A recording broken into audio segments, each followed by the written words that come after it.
Good night, everyone. Welcome to Macho Woman, the inaugural Macho Woman, to be specific.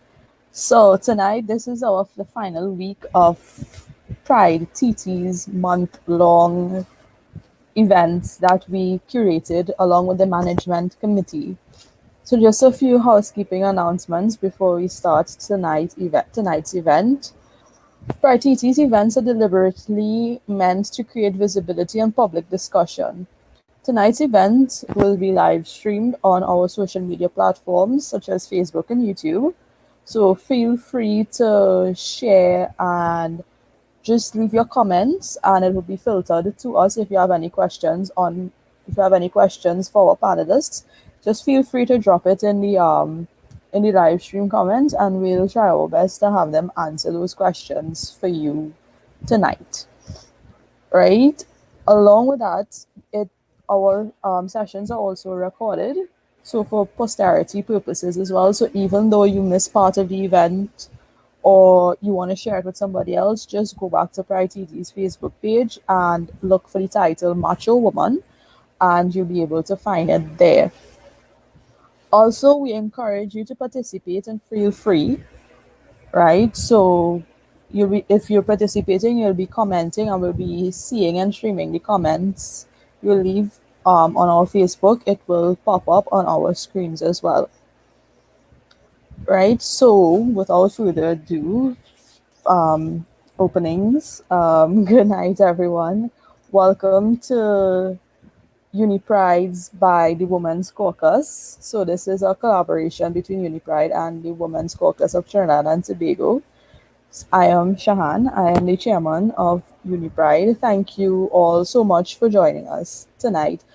This event, like I said earlier, is entitled Macho Woman. It's the inaugural Macho Woman, to be specific. In past years, we have had Macho Man, but because of this year and our theme, which is Power Her, that's POW capital HER, which we wanted to put that theme so it focuses on the struggle and power of the woman within our community and her history, which have helped to build the woman movement.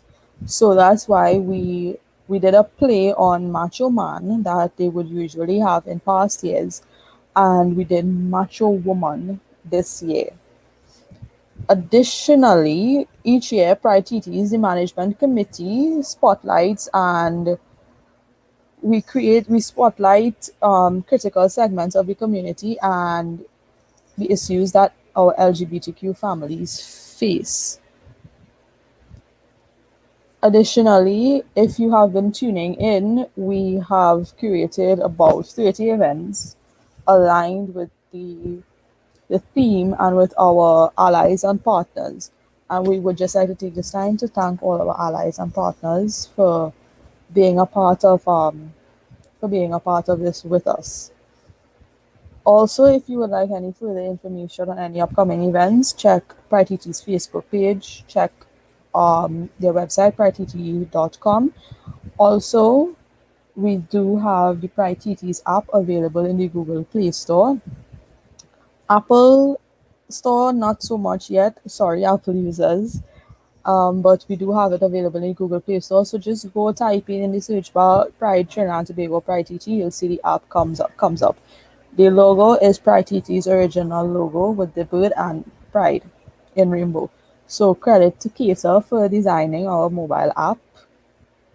So I think we could kick off tonight's event, right? Allow me allow me to introduce my co-host for this evening. My co-host for this evening is Unipride's event secretary and also my girlfriend. So this is Sam, my co-host for this evening. Hi everyone, good night. Hope everyone's doing well. I'm excited to start Okay, so you want to start? Great. So tonight we have a lineup of panelists that we will cue with certain questions. So you want to ask the first question? Sure. Okay, so my question goes to Faith. What what challenges do you face being a gay woman? Hi, good night. And it's so cute. She's come out and introduced her girlfriend to us. I'm touched. I'm like all excited and giggly. Okay, challenges that I face as a gay woman. Um, well, not so much these days with COVID and stuff. I don't feel challenged in any way. However, a, a few years when I was working at the bank here in Republic Bank, I was actually had a stalker. I worked at the Independence Square branch for a few years, and that guy, I don't know what it was about me that he decided to make me his focus and to make me his life's passion. So he would follow me around and say, I know what you're about, and this nastiness that you're about. And it didn't matter what time, and I know how many times I got to work late trying to avoid this gentleman. But yeah, he was very, very abusive, and I felt threatened at that point in time. But these days, I don't have an issue being myself. Okay, I have another question though to follow up with that. Go ahead. When you first came out, did you face any major challenges? Like, how was that for you when you first came out to like the What? world and people around you, family members, friends?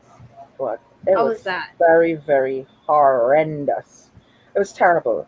Um, Before I knew really and truly about myself, they always tell you mothers always know well before you do. And there was this my best friend, and she and I spent a lot of time together. We went to the same school.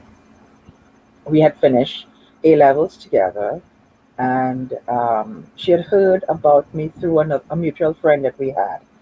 And she showed up at my mother's door one day, and it happened to be my birthday, with a birthday gift. So we started liming after that, and we did everything together. Did not know what we were feeling, but we just did everything together. And after about, I would say, 6 months or so, we were standing up on the corner one day, and my mother didn't want her in the house, found I was spending too much time with her and so forth. But we were standing on the corner talking. You know those conversations that go on, just go on and on. You say goodbye, and the goodbye turns into another statement, and five, Yeah. 10 minutes pass, and you say goodbye again, and another 10, 15 minutes pass again. Well, Mm-hmm. one of Yeah, those. So pretty well. much. And at the end, so somewhere in between there, I just got the urge to say, I love you. And then very quickly went on and said, "Oh, well, as a friend." And she returned the same thing, saying the same thing as a friend. Now we're talking back in the 80s. So the HIV and AIDS epidemic had now begun to hit the country. So anything regarding same sex loving was Yeah. taboo. It was Mm-hmm. people wanted to get rid of you. So before anything even happened physically between my friend and I, my mother actually found out. And she found us, we had gone to Panorama finals. It was a carnival Saturday. Panorama in those days finished at 4, 5 o'clock in the morning. Morning, yes. Right. So she lived a block and a half from my house. So Mhm. we decided to walk to my house. And when the sun rose, she would then go home. So that would be like 6 o'clock in the morning. And we were having a conversation, but I was lying in bed and she was sitting on my bed and her hand was underneath my shirt, but on my stomach, nothing was Oh, happening. And my mother opened the door. So shit hit the fan, she flew she everywhere, and knew. Mm-hmm. yeah, To jump to and conclusions. well, she wouldn't have been too wrong in the sense that something was happening. It wasn't physical, but there was Yeah, it the just wasn't emotional physical. bonding and everything. So threw me out the house, called her mother, made a stink, whatever. So yeah, it was horrible. And then it took me another 2, 3 years to really figure out who I was and how I was going to build a life for myself and what it meant. And it was so traumatic that it affected everything in my life. So work, relationships at home that was squashed with the family. I had my sister saying things like, "I know what you want me," those type of things. But my sister's my best and strongest support right now. When I talk about bestie, that's my bestie. I'm a ride and die kind of thing. I But love that. yeah, it took her a little bit to come around, but she's come around and come around really, really solid. And I had gone to, I couldn't sleep, I couldn't eat, food couldn't stay in. If it stayed in, it didn't stay in for very long. And I end up going to my physician and said to him, I need to have some sleeping pills so I could get some sleep so I could function at work because I was not sleeping. And he put a little bottle in front of us between the table, the two of us, and said, I'm not too sure if I want to give this to you because I'm not sure what you would do with it. And I said to him, well, don't worry, I'm not going to kill myself. Now, the thoughts had crossed my mind, but I wasn't actively going to do it, but I had wished and I had hoped that while I was crossing the street to go to work or somewhere else, that a truck would pass and run me over and put me out of the misery that I was in. Those are the kind of thoughts that was going through my head. And after he gave me the pills, and a couple of weeks after, I said, you know what? This has to stop. And I actually took some time off from work, got my vacation, annual vacation, and went to New York, where a very good friend was there. And I had already told her what I was dealing with and my sexuality, and that I thought I was gay, but I don't know what that meant because I didn't know anybody here. And the people that I did know were men, and so they couldn't help me with me. Right. So I went there to New York. She was living in Brooklyn, and I went to Christopher Street and those places, walked into bookstores, walked into my first bar, ordered a drink, and then a woman came and sat to me and talked to me, and I raced out of the bar. I raced out of the bar, jumped back on the train to go back to Brooklyn, but the train was not running in the direction I wanted it to go. There was a problem on the track, and I had to try to find my way, never using trains to get back to Mhm. somewhere. And I just couldn't do it. I was kind of like lost, and I ended up calling my friend and have them come and meet me somewhere. So we walked around the area that was known for the LGBT community, and then that was my first introduction to the life. And I bought any and every book that I could find at that point in time and read to try to come to terms with who I was and to set up sort of plan when I get back to Trinidad what I was going to do or how I was going to do it. But it was a fact finding mission for years. Awesome.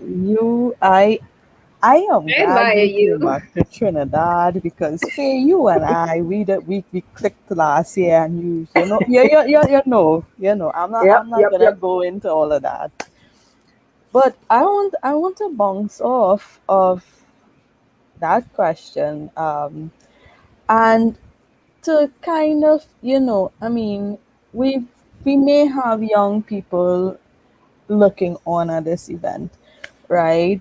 I don't want to leave them out. So I want to ask, and then we're gonna take a different look at this same question. But I want to ask, like, what advice would you give to young people my age, our Today age, you're talking about in today? Yeah. 2021, Yeah, right? Oh, right. what advice would you give us Now, the now? young people are more aware themselves and aware of the life that they want to live. Right. And many are anxious to come out. Coming out is a process, and it's Very a much so. thing LGBT persons have to continuously do, sadly and unfortunately, do it Yeah. for their entire lives. When my advice to somebody who's coming out, there are things that you need to make sure before you just do it. And sometimes we do it out of frustration and we don't give our parents or our guardians, our loved ones, the opportunity to handle the conversations. Because sometimes we let it out of frustration. It's never something that's planned, so you don't sit down and say, okay, or you have a few months leading up to it where you try to throw hints for your parents and so forth. We don't do it like that. We just sometimes jump right in and go, take this parents again, right? And they don't have the time to deal with it. Give them that time. One. Two, if you're doing it and you're not sure how your parents are going to react, we have the situation here in Trinidad and Tobago where often when our parents find out, they want to throw us out of the house. They want to quit paying for our school. They want to direct your life. You don't see this one, you don't see that. If you know that that might be possibilities, then you need to wait until you've put together an exit route from the home. So make sure you have somewhere to go, you've got plans. So you might want to just bear it out until school is finished and you can have a job to cover expenses and so forth. And three, it's okay. There's no need to label yourself one way or the other because you have to do a lot of research. We're we all growing, and I mean, I had my research to do 7 years ago when I think I hit 50 and I was like going through a midlife crisis and figured out, ooh, you cannot box yourself into things in a certain way because once people learn that you're gay, you sometimes or you discover that you're different, you tend to want to be the best at everything that you do because you're tired of the negativity, right? So Yes. you're going to be the best in school, you're going to be the best friend, you're going to be the best everything, right? And you put a lot of pressure on yourself. And sometimes you label and box yourself in. And that I think is what I did. I always tell people that I was a good girl or a good woman. And I hit 50 and there were things I wished I had done. I haven't done a lot of them still, but I still wish that I had done them. You're Um, young still, you can still do those things. Faye, come on. True, you can. And if all you hear about a 50 something obese woman bathing nude somewhere down Macquarie or something, it might be me. No, That's okay. no, no problem. That's okay. No problem. That's I'll be like, yes, okay. go Faye. You know, No, but those We'll are take three those are three key things I think I would tell young people. Yeah, we've got the internet now, we've got all the movies, we've got the books and so forth. But we're still faced with the same things that we 30 years ago, 30 plus years ago were facing, which is our parents don't have the information. Our parents and our schools don't have the information. Our siblings don't have the information. Our peer students don't have the information. And even when you give them the information, think about how hard it was for us as the individual who is LGBTQIA plus, have how difficult it is for us to understand ourselves that we're asking somebody who has no idea what it feels like to be okay with us. We have to help them along. We have to give them the opportunities to be angry. We have to give them the opportunity to say what they have to say, but then stop them within reason and say, hey, let's do this respectfully. And if that means walking away for a short time, give them the time to think about it and then come back in, a few hours after, a few days after, whatever it takes, leave the door open. And that's what I did with my mother. I left the door open. I, in her presence, I would not do certain things. I would not mention anything. But once I left her house and I was outside, it was my life. And she knew that she had a very strong daughter who was very much in charge of who she was and her life. And, I would get out of a car barefoot and walk into a gas station, buy a pack of cigarettes kind of thing. And you'd hear from her, You're walking barefoot. You're smoking in the road. Mm-hmm. What would people say? What would people do? And I'm like, I don't really care. I don't really care. You know, So this barefoot story brings me back memories to when I was on campus. I think it was To eight walk o'clock in around in the socks. morning, 8:30 in the morning. We decided, you know, school stressing us out. Like we were stressed. So we were like, okay, we're going to go to the grocery. I'm going to probably going to get us some alcohol or something. So me and one of my friends, her slippers. She's straight, but she's really accepting actually. She her slippers burst, so I gave her my slippers and I had on socks because I always in socks and slippers. We go on extra foods in in Omera right there. My girl jump out the car with the slippers and I jump out the car with the socks and I going through extra foods with socks. And everybody and then when we came back everybody was like, "You went with socks?" I was like, "Yeah, and not like I went barefoot." You know, it was that's really it. But funny. I just have to live my life. And I'm watching some of the comments here. And Mm-hmm. Shalini, definitely overcompensation does not work with the parents, but it worked for True. me. It worked for my individual self, my identity, in that I took the negative comments that people said about me and I went about proving to them I am not what they think I am, and I'm Mm-hmm. better than they think I am, and I could be the best at whatever I did. And that was the Yeah. overcompensation was for me.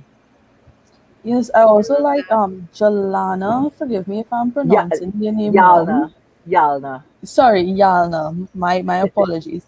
I like your comment because that resonates with me because up to now I am certain that's still what my mother thinks.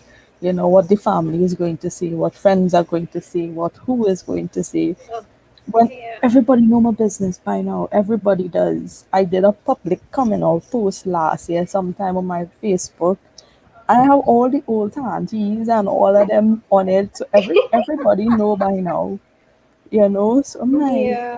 I mean, I haven't brought up that conversation with her Yes, again, and I'm not planning to anytime soon. I'm leaving it there when she's ready. that's If right. ever she's ready to have a conversation, fine. We'll sit and we'll have a conversation about that. If not, then that's totally fine. Fame, we're gonna come back to you Not a down the problem. I'm line around. I'm around. with some more questions. Yeah, I have some more I questions want to you, Faye. I want to actually ask the same question to Epiphany to get a younger person's view on this. So, what challenges do you face being a gay woman? Like, Um, um, Pleasant good night to everyone. Thanks for having me, Shahan and Sam. Nice to meet you. Nice to meet Um, Challenges. I think most of my challenges is my family. One, because I was brought up in a very steadfast Christian home, and my aunt is still under the impression that if she continues to pray, that I'm going to wake up one morning and decide to like men, which that ain't gonna happen. But she's under that impression, so I'm letting her pray. She's enjoying praying. So there's that, and I think the number one challenge I face, on all honesty, is my interaction with men, both straight and gay men actually. For straight men, it's one of two things because although I do not like labels, I know that most people in the community find it easier to identify someone with a label. So I have been labeled as an androgynous or a STEM. So I dress how I feel. So for straight men, on one hand, sometimes they just track because you look guilty or whatever. And then on the other hand, they still track under the impression that they could turn you straight. And then for gay men, I was actually surprised because this one has been recent for me. They are like they are more into the labels than we women are, which is kind of funny because, the people like to say, oh, women like to discuss and you're always up in your feelings. But they are more into the labels. So I've had gay men say, well, you're not really gay because you attract men still, or how gay are you? You don't look gay, or stuff like that. And those two things are actually like the major challenges I face. Yeah, on a daily basis, basically. I have the same problem Yeah, because same. I think she knows this. There's a certain meat depot I walk past every single day to go to work, Mm, right? And when that meat depot open, you're always hearing some man suiting somebody calling sexy something, and I'm here like music in my ears. I hearing you, I ain't paying attention to you, and you're doing this 4 days a week, every week. Like, get the memo. Correct. Like, okay. I They walking really past don't. you holding hands with my girlfriend at the same time too sometimes. Like you ain't put two and two together yet and get the memo. Yeah, And people just definitely keep understand. trying, and I'm like, how do you? Are you that desperate, or like, are you just clueless? Which one? Or are you And they feel convinced that you can offended. try to change? Exactly, they feel offended because we don't see them on, obviously, but they persistent and they keep trying, and I'm like, okay. Fact. Yeah, that's That is strange. it's Strange behavior. strange. It's strange, and for some reason I think they're gonna forever and always think they could turn a woman back. Yeah. But And I don't they know why straight men have that. It's like, Yes. they probably find gay women attractive. Who knows? I mean, they didn't lie. They didn't lie. They didn't lie.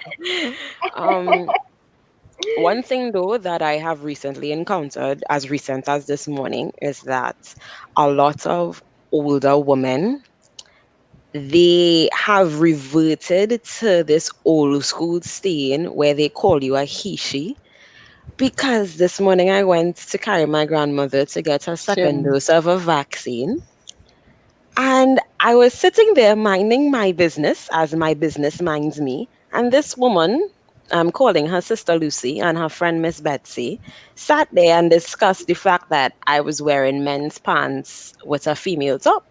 And I was like, did she just call me a he? She? Like, who says that? That's so barbaric. Like, who says that? I think And then she got sometimes upset when I answered her. yeah, sometimes it was they were on in a event they were unpacking the term shim, and they I can't remember which event it was. It was very recent.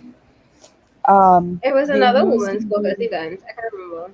yeah, I think it was another women's caucus event.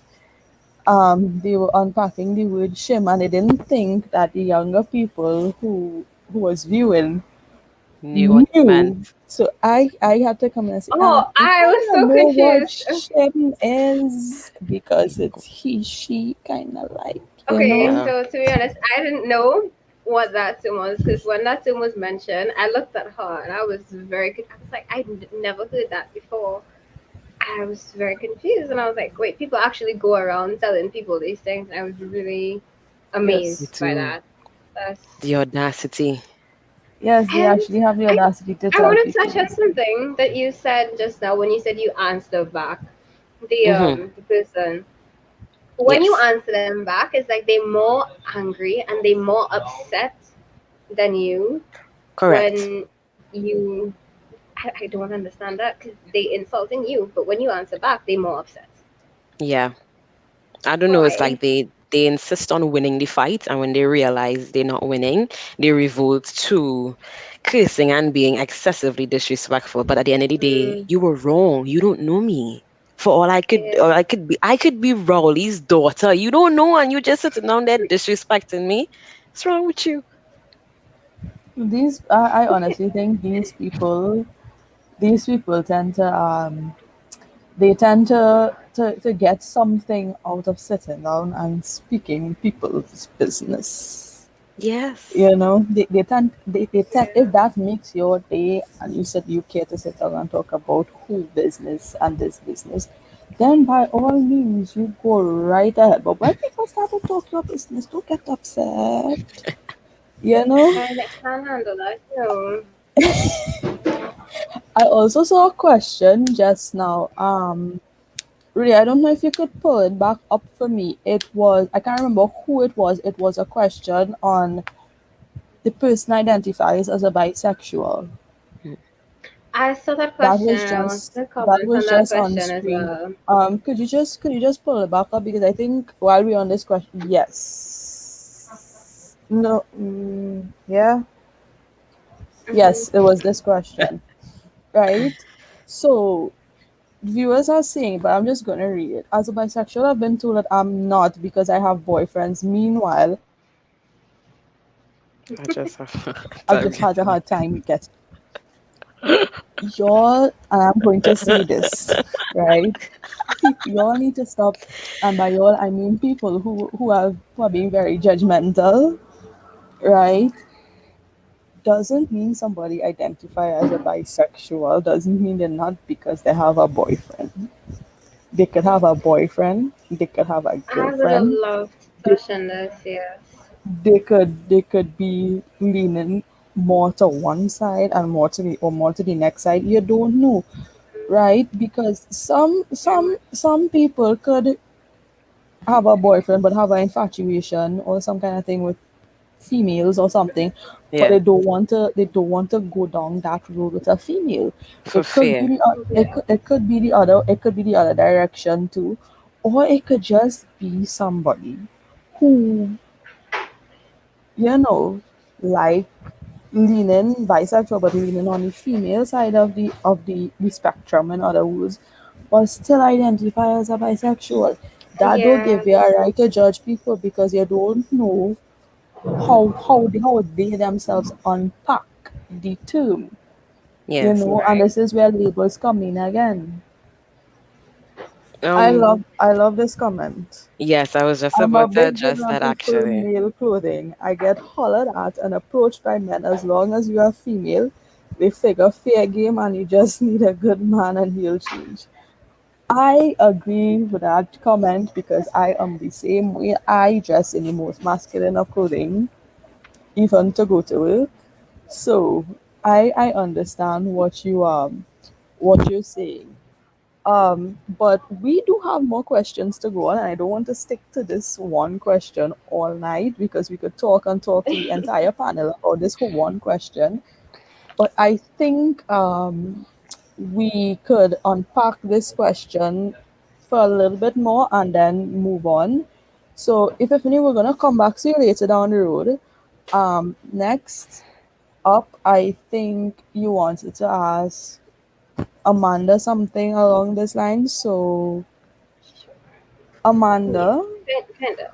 let me Hi. just give a quick intro to Amanda. Amanda has been one of our partners, supporters since the jump, since the beginning of Uni Pride almost a year ago.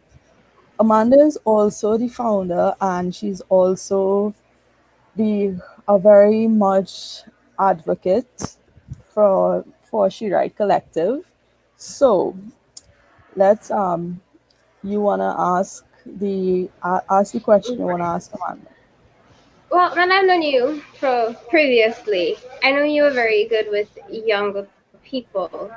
And so, as this question challenges that, women and girls face, I want you to touch more on the mental side of it because there's a physical side where it'll affect them physically, eating habits, sleeping habits. But what advice could you give somebody mentally, especially young females or young women that are coming out or that are coming out, that are going through it and can't deal with it mentally? How do you think, what advice could you give them to cope with that? The backlash and all the stuff that they would receive from friends, family, society.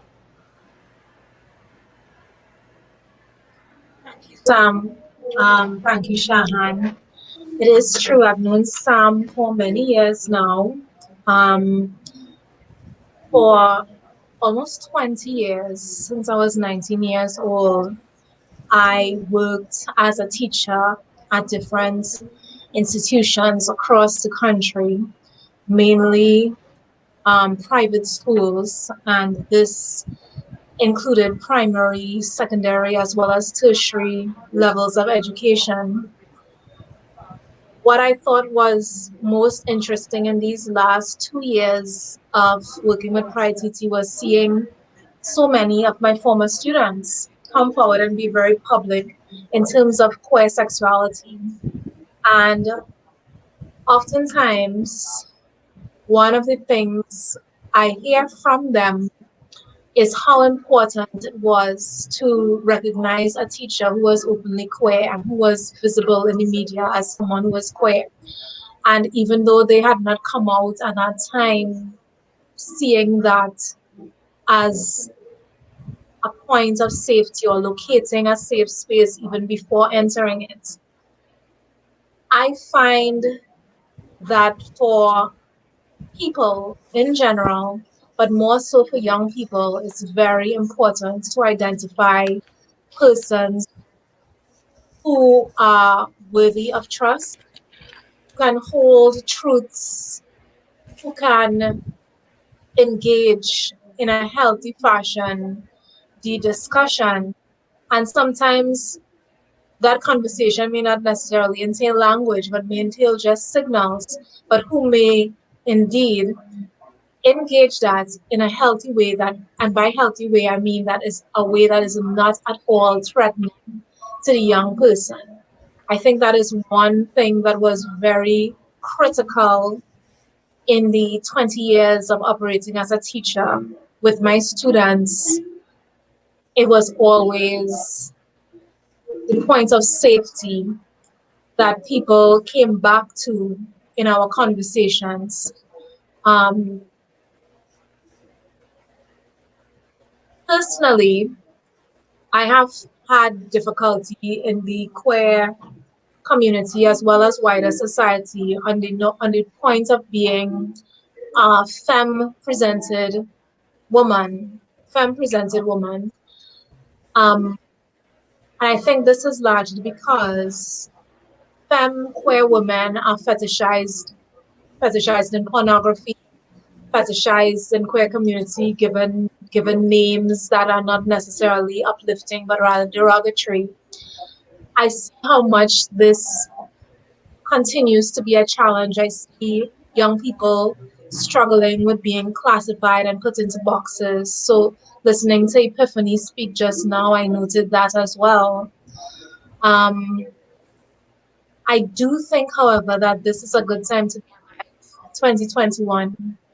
I know Faye would agree with me that in contrast to when we were younger, these last 5 years, or I could say even the last 10 years, going so far back, have been absolutely revolutionary in terms of the queer movement, not just in Trinidad and Tobago or the Caribbean, but internationally, really.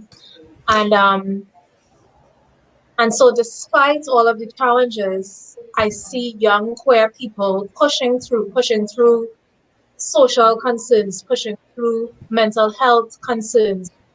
To go back to your question, Sam, and still contributing meaningfully to the world around them. And this is not to say that any person should ever feel burdened by having to contribute to the world around them, but certainly people have come forward and have been, in fact, contributing and have been contributing in significant, meaningful ways. I mean, one clear example of this is the operation of UniPride. So Shahan, Sam, I'm really proud to see the two of you. I know that from one event to the next, or from one month to the next, or from one year to the next, new challenges come around. But always, and this is one thing I have noted, the incredible resilience of young people of your generation. And by that I mean the Gen Z. I don't know if there's a new generation as yet, but the Gen Z group, I think, is one of the most impactful most resilient ever in the history of the queer movement. It's a group of people who received a lot of information very fast, and this is obviously as a result of social media, but it's also a group Mm-hmm. of people who processed that information just as quickly and then represented that information in the ways that meant something to them and insisted on taking up space in the world. And and part of that insistence was always a reflection on the need to care for themselves internally, the need for self care, the need to always reflect on mental health. Um, so, on young queer panels, whenever I see young people on queer panels, one of the points always, just like even tonight, one of the points comes back always to mental health and how are young people dealing with mental health. And that I think is just phenomenal. I don't think that any time in the history of the world has a movement been so insistent on mental health.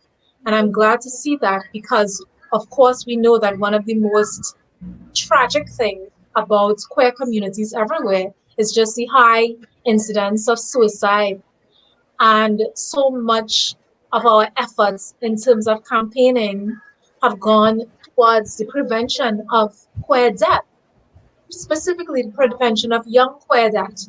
Um, Mm-hmm. so those are some of my contributions, and I'm just glad that young people, through whatever device, are able to locate the persons who are safe around them. Um, this is not to say that everything always happens in a bright light. And I mean, we do have many cases of people being betrayed by the adults around them, unfortunately.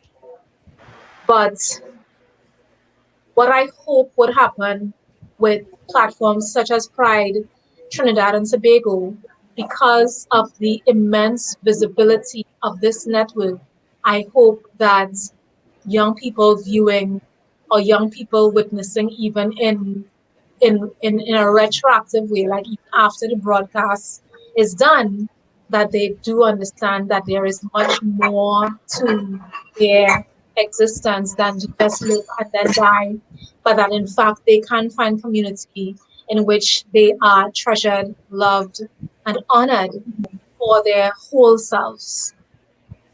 Yes, yes, yes. I I agree with you totally. And especially when you touch on the unibread aspect, because there are a lot of times, and she knows this, because there are a lot of times that I am so completely stressed out, and it's I just, the words just usually fly out my mouth, and I'm gonna put this out publicly too. Why did I take on the stress of starting uni bride? It has come out my mouth, and then she always comes back and grounds me and be like, "You started this for a purpose, She did. right?" And then again, too, if I didn't start uni pride, then she and I would have never met. So there are some good. There are a lot of good So that there are came men. out of.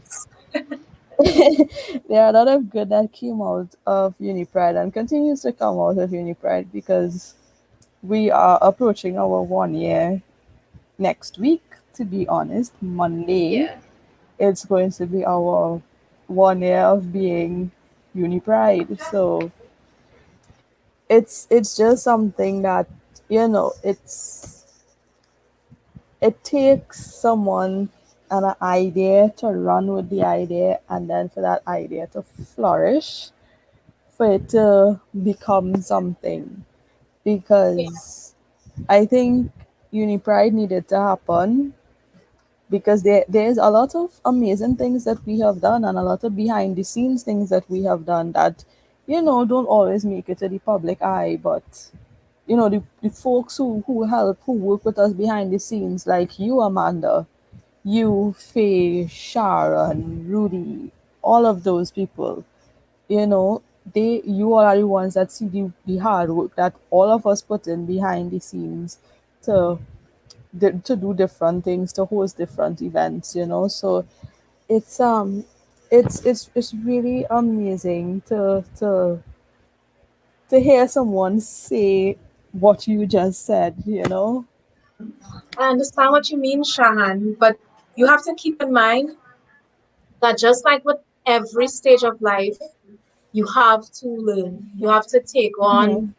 things that you never experienced before. That's just part of growing up. And I think Yes. with UniPride, with you as a leader of UniPride and the team that you have, you all are experiencing like the teething problems of organizations. And for all intents and purposes, you are doing a very good job at it. And Thank you.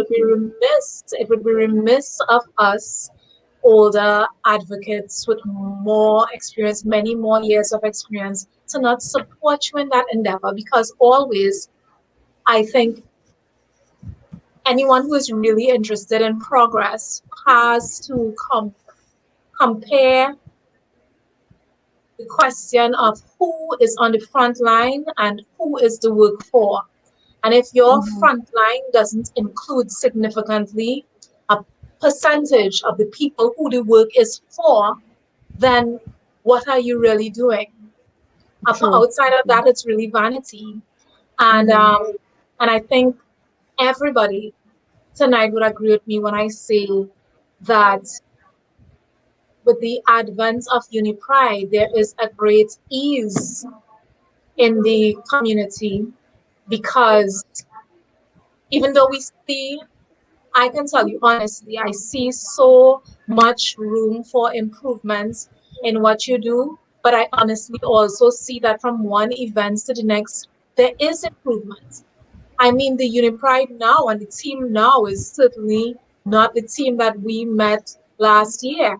And last year we were already True. impressed that you would come forward and be so brave at all, you know? So, and I think we feel a great amount of ease because we're not going to be here forever. You know, like how everybody is, we True. rest in peace and gone too soon. Just some point in time, we'll be saying that for everyone who's on this panel right now. And it's just a Hmm. fact, it's a fact of life. Um, but we do know that our work continues because young people continue to find solidarity, continue to find sanctuary, continue to find space in which they can grow, develop, and continue this movement. Yes, I will admit the team I had last year and the team I have now, it's it's two different teams, but I must say I'm proud of the team that I have supporting me and the team I have backing me now because they really are some amazing people and they put in some really hard work that not everyone gets to see. Yeah, Sometimes some nights it does be stressful and some nights it doesn't, but you can't achieve something unless you have a team backing you. And I'm really proud of the folks that I have backing me right now. But we and I could dare talk, say, and here Makisa comes with the thank you, with the comment. and I Right? dare say that I think that you all have seriously challenging years ahead as well. And I think you should brace for that. There are many Yes. important conversations that we never had publicly in the queer community. And I think that it will be dealt with in our generation. Question concerning sexual abuse of minors. We have a long-standing conversation in Trinidad and Tobago about how many queer youth are abused sexually, are assaulted by older persons in the community. The complaint often comes about men, but I know as a fact that women have been a part of this as well, and we have just never had an open conversation about it. And my prediction is that that will be dealt with in your generation, or Yeah. conversations around the issue of drug abuse in the community, which is of course directly related to the issue of mental health and coping with trauma, unhealthy Hmm. ways of coping with trauma, and then I think another prediction of mine is that with you all, there will also be a great amount of celebration as well, because just earlier today, this young man, Terrence, who has the petition about Mm-hmm. the amendments of the Equal Opportunities Act. I Yeah. was looking at that and I was like, oh my goodness, it's going down. Like, I mean, I felt so excited when I received it and read it, and I was like, yeah, I mean, look at this, another great legal action. Like, what a time to be alive to say that again. And True. I'm True. I for everything that has happened already and is happening right now. I feel privileged to be a witness to your work. Thank you so much. I mean, there's a lot of things that we want to do. I'm not gonna give the cat out the bag, but there's a lot of things that we want to do as in Uni Pride and post Pride actually in the latter half of 2021. So all I'm gonna say is there are a lot of surprises and there are a lot of interesting events that are going to come shortly post Pride. But while we continue moseying on along the trail, Manda, we're gonna come back to you with a few other questions just now. But Rudy, what's what's up? You wanted you asked to be cute in. So what's the surprise you have for us, Rudy? Or do you want me to come back to you later down the trail? I just wanted to add quickly that Sure. because we said you all spoke earlier about young people, we have our Generation Gap mentorship program that was launched, as you all know. Oh, I didn't forget. And the more you all talk, I know you'll tell them more about it later, but the more you're talking, is the more that we are realizing how important this programming is. And Mm-hmm. it's it's critical that people get on board and focus on the community's needs. Not it's not this isn't about Shahan or Rudy or Faye. It's bigger than all of us. And it's really, as Amanda said, amazing to see so many things going on because there is enough space for everybody. We just need Yes. to coordinate a little bit so there's no wasted energy. But it's fine to have 100 things going on because that is true community activism. So Agreed. that's all I wanted to add, and I'm enjoying the conversation so far. Awesome. Awesome. Next, next up, we have another question, but I think we're gonna pose this question to two people to unpack it together. I want to see what they could unpack together with this question. So next, we're gonna bring up Gabrielle. A lot of you all know Gabrielle from her amazing work, The Punchline. If you ain't know about Gabby and The Punchline and her amazing work with leather, then hard luck's day, right? But check out her amazing work. She has a whole new website and those kinds of things that recently launched. So check out her amazing work and support some queer businesses. You know. Also, we're gonna bring back up Faye to the mix, so we could have Faye and Gabby unpack this question. Um, the question is, what are the challenges, or not really the challenges, but what are the challenges generally for the community that the community in general face, and that let's generalize it, that the community faces in terms of the society and laws that protect us. I know this is a kind of touchy question, but I wanted both your views on this.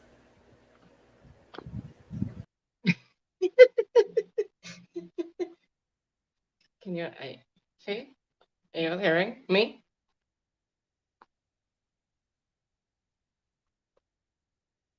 I can't hear anybody anymore. Where did you all go? We're hearing you, Gabriel. We're hearing you. We're Faye, here. not We're you. here. Sorry, Okay, I'm here. you go ahead, Lucy. Since I didn't quite prepare myself to be in this room, I just I just jumped in. So go ahead, Faye. Let me process. And I was handing over to you. Oh, you Um, were. that's okay. Um, the laws are on the books there. For anybody who's LGBTQ. We've got something like 27 statutes or 27 pieces of laws that affect us as same sex loving persons. However, it has traditionally been where the male population or the male populace within our community felt the wrath of that. Now, when Jason Jones brought his case against our country, um, and he stated that he's not allowed a personal life, it's not safe for him because even though the government and the AG and stuff, their defense was, well, nobody has been prosecuted under such laws. This law hangs over our head. So we feel that in the event something happens at any point in time, somebody can use this law against us. Now, having this law in place also gives, or it seems to give, the rest of the population of Trinidad and Tobago the okay to commit offenses and abuses against us. So we are hurled the verbal abuse.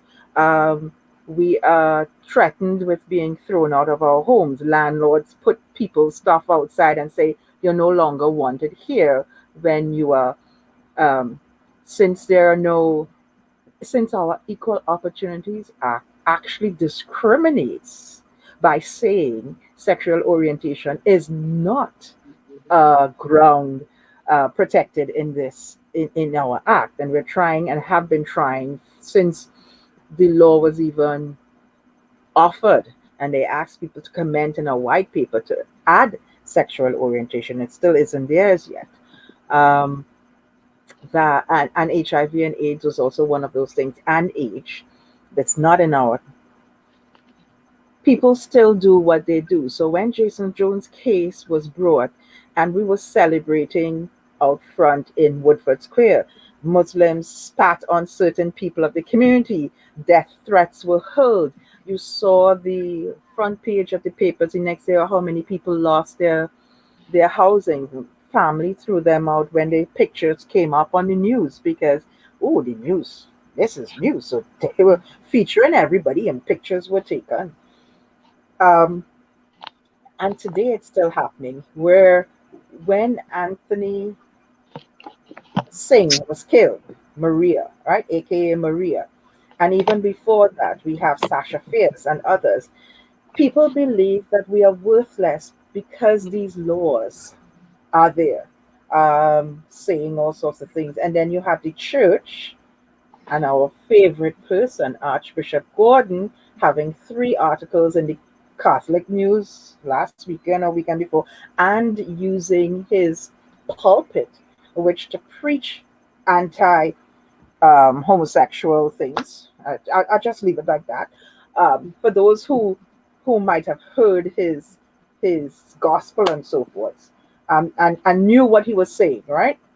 So they give people the impetus to go ahead and continue to perform atrocities against our community.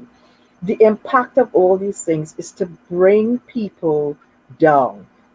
Depression, the bullying causes, as has been mentioned by Amanda, suicides, mental illness. You know, you face the negativity so much. It's trauma, it's PTSD. I mean, we had a young lady on our program, and we saw what hurt can cause and the help that's required. Yeah. But, and what is the biggest thing that in our community, and Lana Langs has touched it a bit. Um, Negative people and people who have been bullied tend to be or become bulliers. Sorry, Rudy, I know you like that word. I almost said that. But no, right? Within our communities, within our personal relationships, there's a lot of abuse. There Mm, is, and we had a program on, I think it was Friday or whatever, one of our persons who has done research regarding gender-based violence said that women within the community, the LBTs within our community, are the ones who perpetrate the highest percentage of violence against each other. This is what living the kind of life, facing all these negative things, do to us if we don't get the help and we don't get the support. And if we don't allow ourselves to recognize where we are harming ourselves or when we are harming others, because sometimes we're not even aware what we are doing or how this is causing us. What says you, Gabby? I says number one, can you repeat the question one more time? Like, I'm so caught up in Faye's response. I'm like, what was the question? But this is a fantastic response. How can I answer that? So give me that question one more time and speak real slow so I could process. Yes, Shahan will have to bring the question. So, but just summarize. She was basically talking about the violence within our community. Mm-hmm. And that's just the summary of it. And how do you think the laws that we have in our country impacts it and may or may not affect that type of thing? How the laws affect us really? That's what she was saying. How the laws affect us. Huh. Um, I could I can only come at this from my personal experiences. I mean, it I- it's a difficult thing really for me to um let me start off. I've had a very, very, very, very, very, very privileged experience of being in this community, and I do say that that has sheltered me from a lot of the violence that is perpetrated towards the community. I mean, I've always been who I was. I never hid who I was. Um, but definitely, just this afternoon, I find myself, kind of going back in time and going back in my life and going back in choices that I've made. I mean, my most experience with being out of the closet or, out in the world and experiencing life was not in Trinidad and Tobago. It was in the US. And definitely looking back on that experience and asking myself, what was I thinking getting involved in with some of the folks that I got involved with, because I look back on some of those relationships and think, man, that was not healthy. That was not a good idea. Where was I in my mind to make those kinds of choices? And that, as some of you may know, I had produced this documentary, short documentary, a long time ago. It's almost 20 years ago, called Sticks and Stones, talking about violence in the LGBT community. And I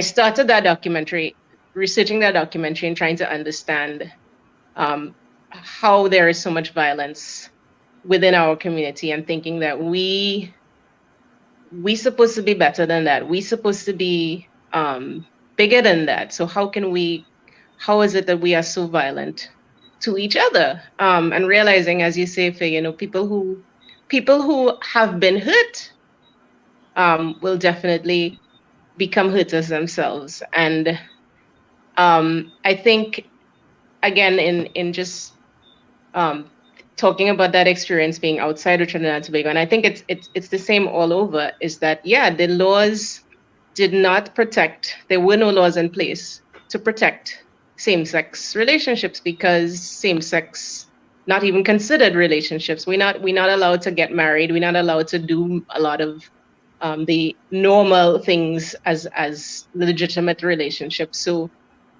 there weren't laws to protect us, and therefore we got away with perpetrating a lot of violence um, to each other, and we took on a lot of violence because not feeling that we had a voice, or we had a say, or we deserved better treatment. So I think as my own personal experience of violence out towards me is not something I can talk too much about, but I can definitely say that, within the community, having things in place so that we are acknowledged as legitimate, as to be taken seriously, as we are as normal as they come, because we ourselves do experience and do perpetrate violence against each other. And absolutely, women are very, very, very, very guilty of those things. So I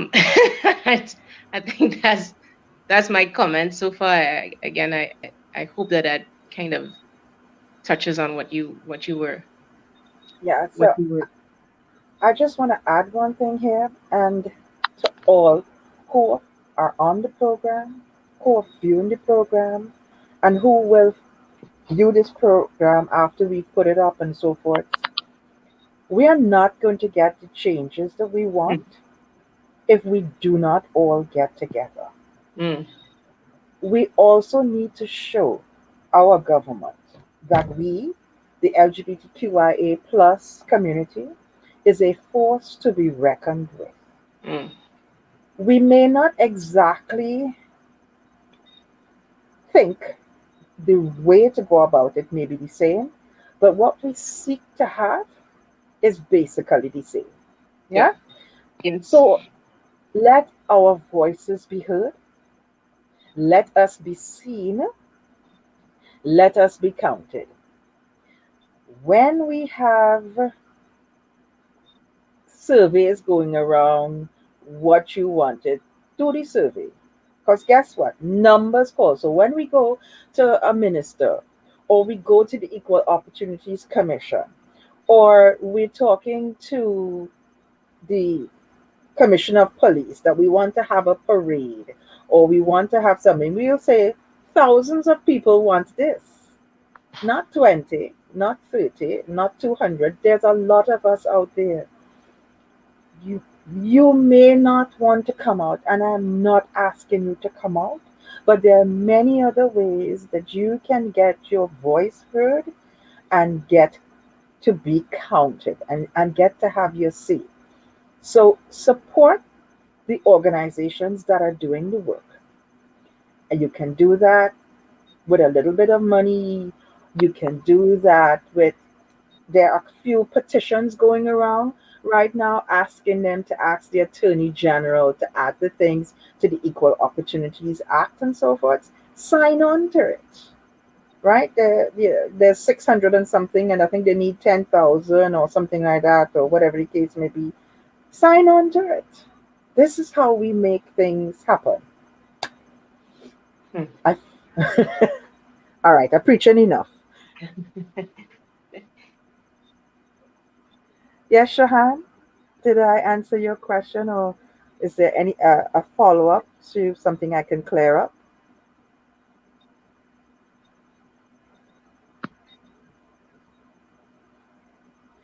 Did we lose them? Okay, it's not just me. I'm not hearing either. Hi, Shahan. Hi. So I was just saying, you all unpacked that very well. I think I knew what I was doing when I asked you, both of you to answer this question. Will you put me on I the spot? don't I don't think there's any follow-ups. I don't know. Well, there's Um one thing I can say. Um, let's talk about what Scotiabank has done with Mm, their mhm, insurance, their health insurance absolutely. for their staff, yes. with Sponsors. those that have same sex partners. They have Yeah. used the laws that we have regarding common law relationships, and that's how they've used it, and that's the plan of how they're going to put it into place, right? Mm-hmm. So your partner has to be together with you for a certain number of years before you Right. can have these type of things. Now, Mm-hmm. those are the kind of things that will help us get laws put in place. So we Mm-hmm. need other NGOs, Yeah, we other need those private answers. organizations. So come on. What a lot of people don't know is when you're in a private organization, quite often you have a handbook. If your Mm-hmm. organization is unionized, then you would have a handbook for sure. Look in your handbook, ask your union rep if they can add sexual orientation. Think about if you can add, ask your union rep to put things like one should not discriminate against somebody who wants to dress. If a female wants to dress uh, on the masculine side, that their organization should not have a problem with that. What is Right. important is the work that they do, that they complete the responsibilities, and they're adding to the profitability of the organization. That should be the bottom line. That they're not demotivating the staff or causing a problem. No, that is the one thing that they might have a stand with, because if somebody is causing the rest of staff to sort of, how should I put it, act up, act out, then maybe what they would need to have is some diversity and inclusion training, Mm. Yeah. not just fraud, but those are the type of things that we need to put in place. So everybody should have a look at their handbook and see if there's any grounds, because I know what the unions have been doing recently, and they've been quietly doing it. When the new collective agreement is about to come in, they keep adding these little things, and those little things doesn't really cost a company much, but it does get Mhm. traction for staff. Yes, that is wonderful, and I think that is when I had saw that article published at what Scotiabank was doing for their folks, it made me feel that me as a young person, I'm glad I'm able to see this happen because it's something I didn't know would have happened, or I wouldn't have seen happen in this time, Mm. with all the things going on in the country, with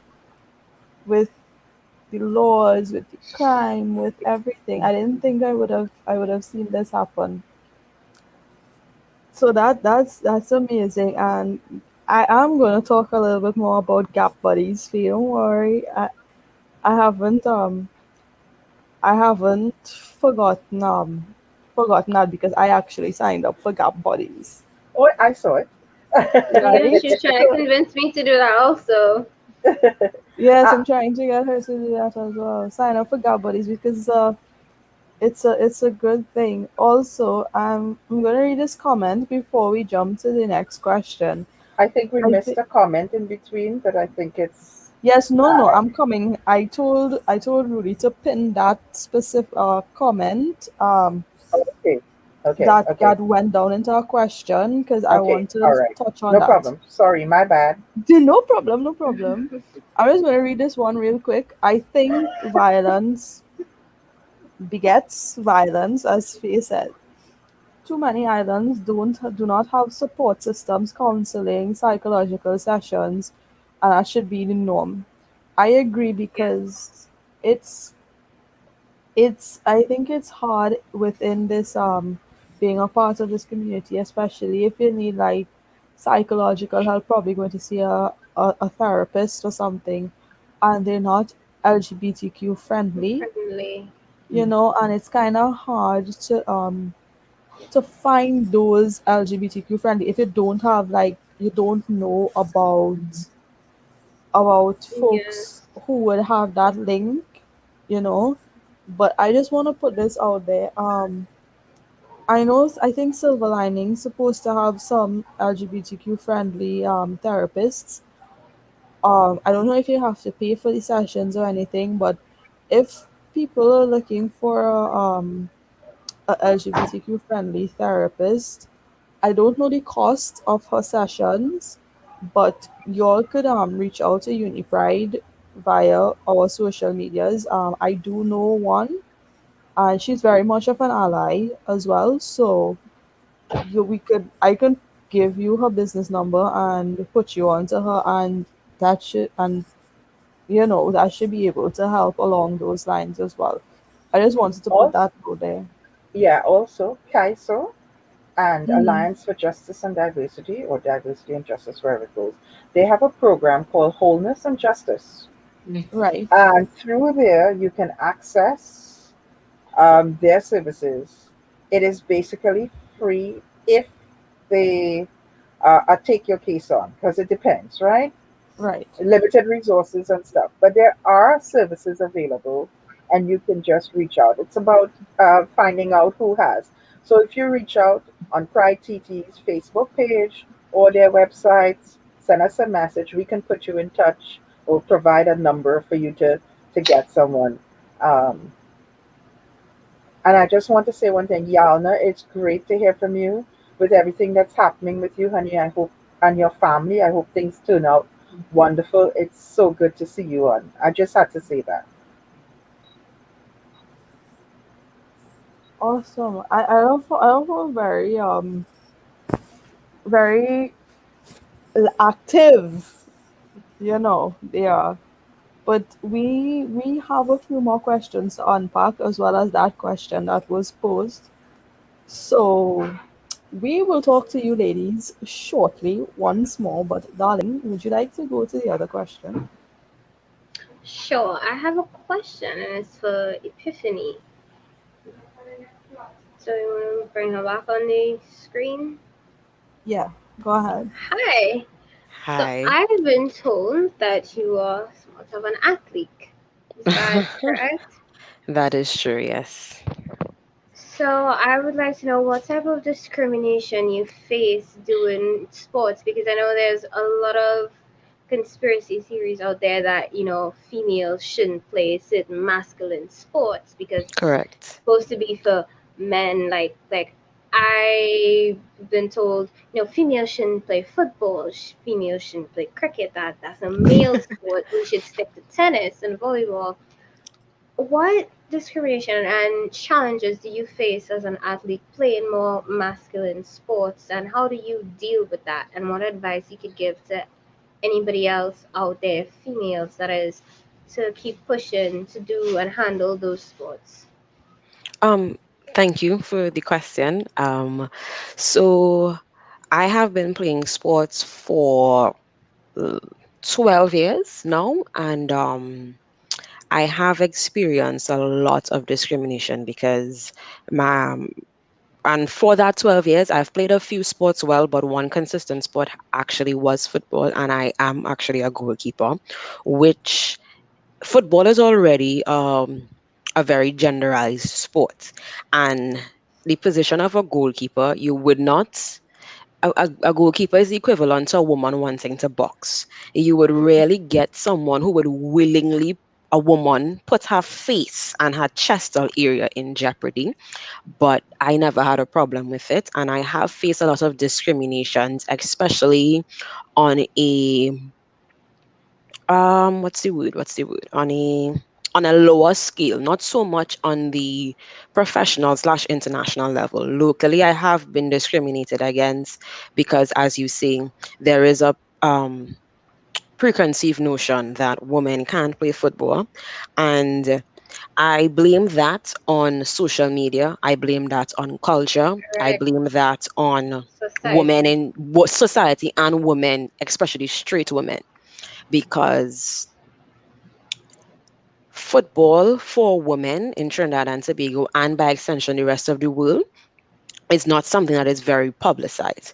Because I'm pretty sure, if not 1 out of 10 people on this live right now know for a fact that Trinidad and Tobago's men team have been doing well. They won a few games recently, and everybody's like, "Oh my God, yeah, Trinidad," whatever the case may be. But not many people know that the senior women's team have started training.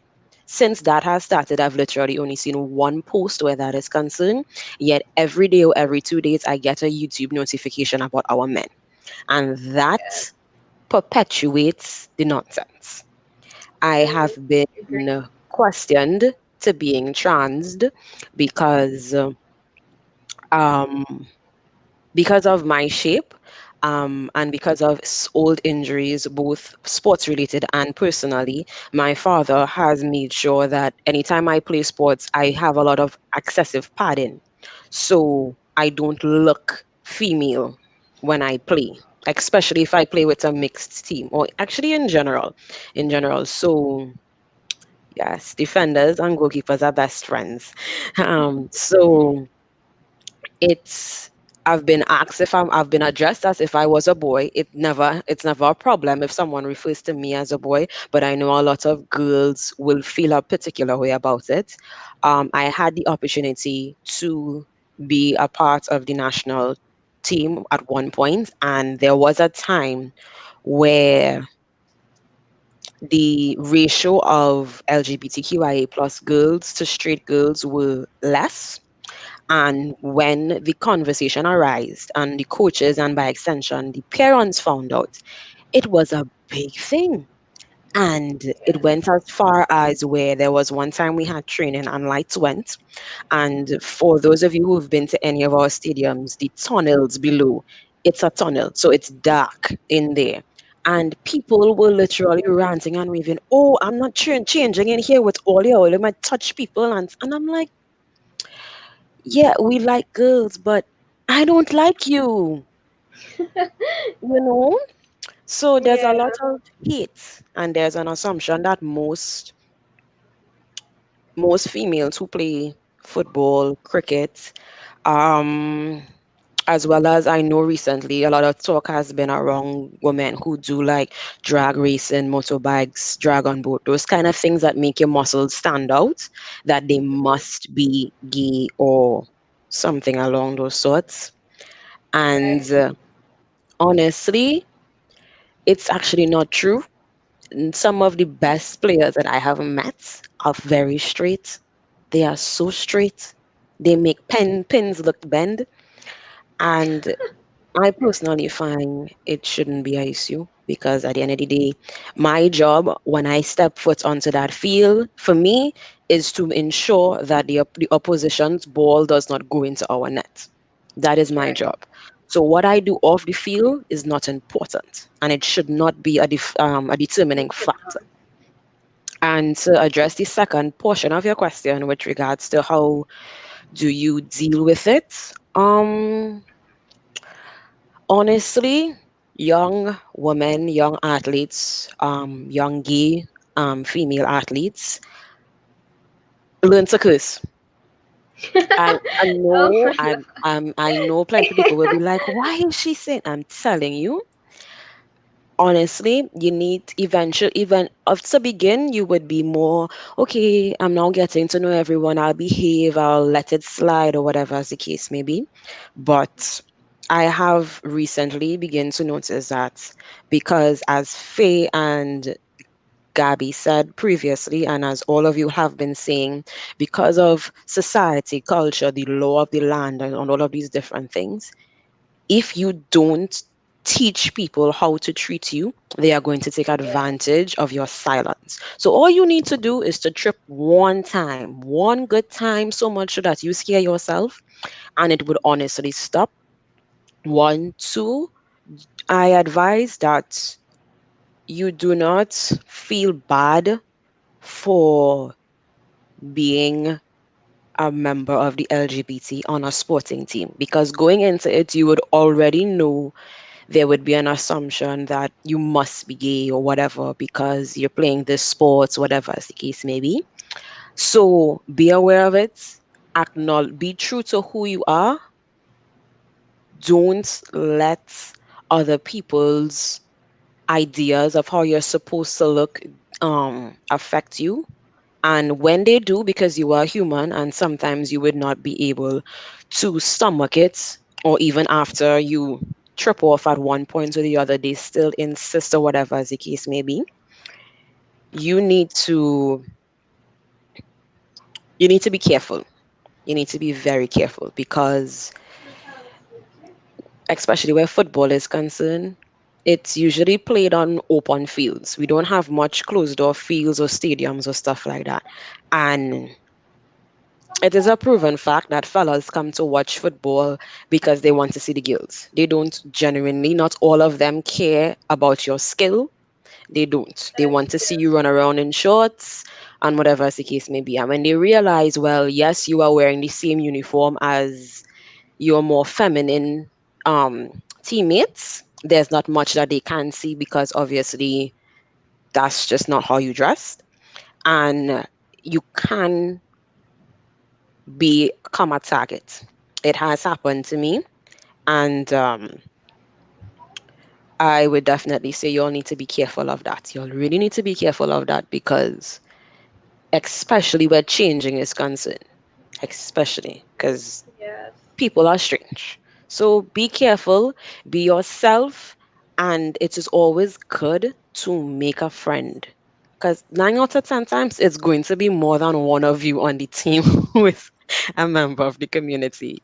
So there's power in numbers, and you need to understand. You might not be the best of friends with the person, but you should have someone there where something happens. You can always say, "Hey, can you come with me, whatever the case may be, etc., etc." Because as you all have been saying, where the rate of women being violent towards women is concerned, it is serious. I have seen some people get jumped just to see their boob or whatever as the case may be, and those things are crazy.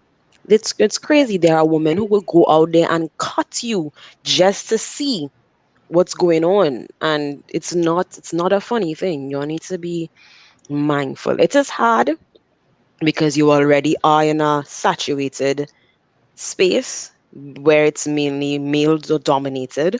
So you have an additional burden. And um, I will say that I currently am in the process of revamping my own fitness page, and I, for all intents and purposes, if you are a person who is into fitness, or you want to become fit, or whatever as the case may be, and you feel as though you are discriminated against if you go to certain people or certain gyms, known threats, you can always find a safe space with me. And in the near to distant future, if Pride, TT, Uni Pride, or any of our LGBTQIA plus our allies are having any events and they want to collaborate, or they want anything where people need to, I don't know, learn self-defense or something, I'm definitely open to discussing, to teaching, to anything like that, because at the end of the day, your mental and physical safety is very important, especially as an athlete. So yeah. Wow, thank you so much for sharing. What? That was really good. I think Rudy is saying they're planning a sports day for 2022. So hopefully 2022 will we would hopefully have a sports day. And I think they would more than likely rope you in into that. Um, the other question, I mean, we had a few questions, but one of our panelists they couldn't make it, so we'll have those questions answered pretty shortly. Also, before I go, thank you so much for joining us, my dear. It was really a good it was really good to have you and have you chatting. I can't remember how Sweet said to pronounce your first name, but you know who you are. The other question is, I don't particularly have it directed at any one of our panelists, but Rudy, if you could probably like bring back everyone on screen, maybe we could like unpack all of this together, or they could unpack it between themselves. I'm not too certain how this one will go, but this question is, what challenges do male presenting women face on a daily basis? I Tiffany, I ready I to go. I would answer that question to her, but I'm hosting, so anybody? Well, um, I stopped wearing skirts and dresses when I left the employ of Republic Bank. I left high heels behind also because it's so much comfortable, right? And for 2 years after that, I was doing my own thing with an NGO and so forth. So, and then I got into a retail warehouse situation, and you needed to wear closed shoes and you're on your feet for 12 hours sometimes. So, hey, high heels and whatever. So it was jeans and polos. But the, the thing, so I love t-shirts. I love shirts. And my size, you really can't find certain clothes to wear. And there are days I get up and I want to wear a jacket. I want to wear something that feels masculine. Why? Because this is a patriarchal society. And since I was small, I believed that my parents wanted a boy. My father wanted a boy. And I came along. And my father is not a man to talk. So to get his attention, and I also grew up in a family where women were treated as second class citizens, if a citizen at all. So to get to be heard and seen and to get what you think you deserve, as I said, not only was I trying to be the best with everything, I was showing them that a female could be just as good. If my father was taking down the engine, I also saw him taking down the engine, my hands in grease and whatever. I learned to build things, Mm-hmm. to put things together. I love tools. Lose me in a hardware, but do not ever call me Butch. You're going to feel the wrath of fate. I'll be the female Lucifer on you. Don't call me Butch. I don't like the term at all. I don't mind Dyke, yeah, but I have the feminine side. I have the softness. I have everything. And I know Amanda watch me and she will tell me all about the different gender perspectives and so forth. But I like the word I, dyke as well. I like that. But um, I don't like But for the. different reasons, I'm absolutely certain we are liking it for different reasons. Well, we'll find out later. But no, I I like when people perceive me as being strong and that you can't take advantage of me. So, um, but I hear the comments when you're walking the street. Who she thinks she is, how she acting like a man. So and the sayings of you know, when you say something, you make a comment in a meeting or whatever, they say to you, you're being aggressive. If a man said it, it would be, oh, thank you, welcome to the conversation. Sometimes in our own rooms, in our own community, the women are invisible to many of the men. Yeah. Um, and the men don't even recognize that they're doing it because I sometimes agree. Oh, I'd like to when they piggyback on that phase. Sorry for sure go cutting you. ahead, just one thing, when the men are given kudos, sometimes your name is not called, but the male friends get it. But go ahead, Sam.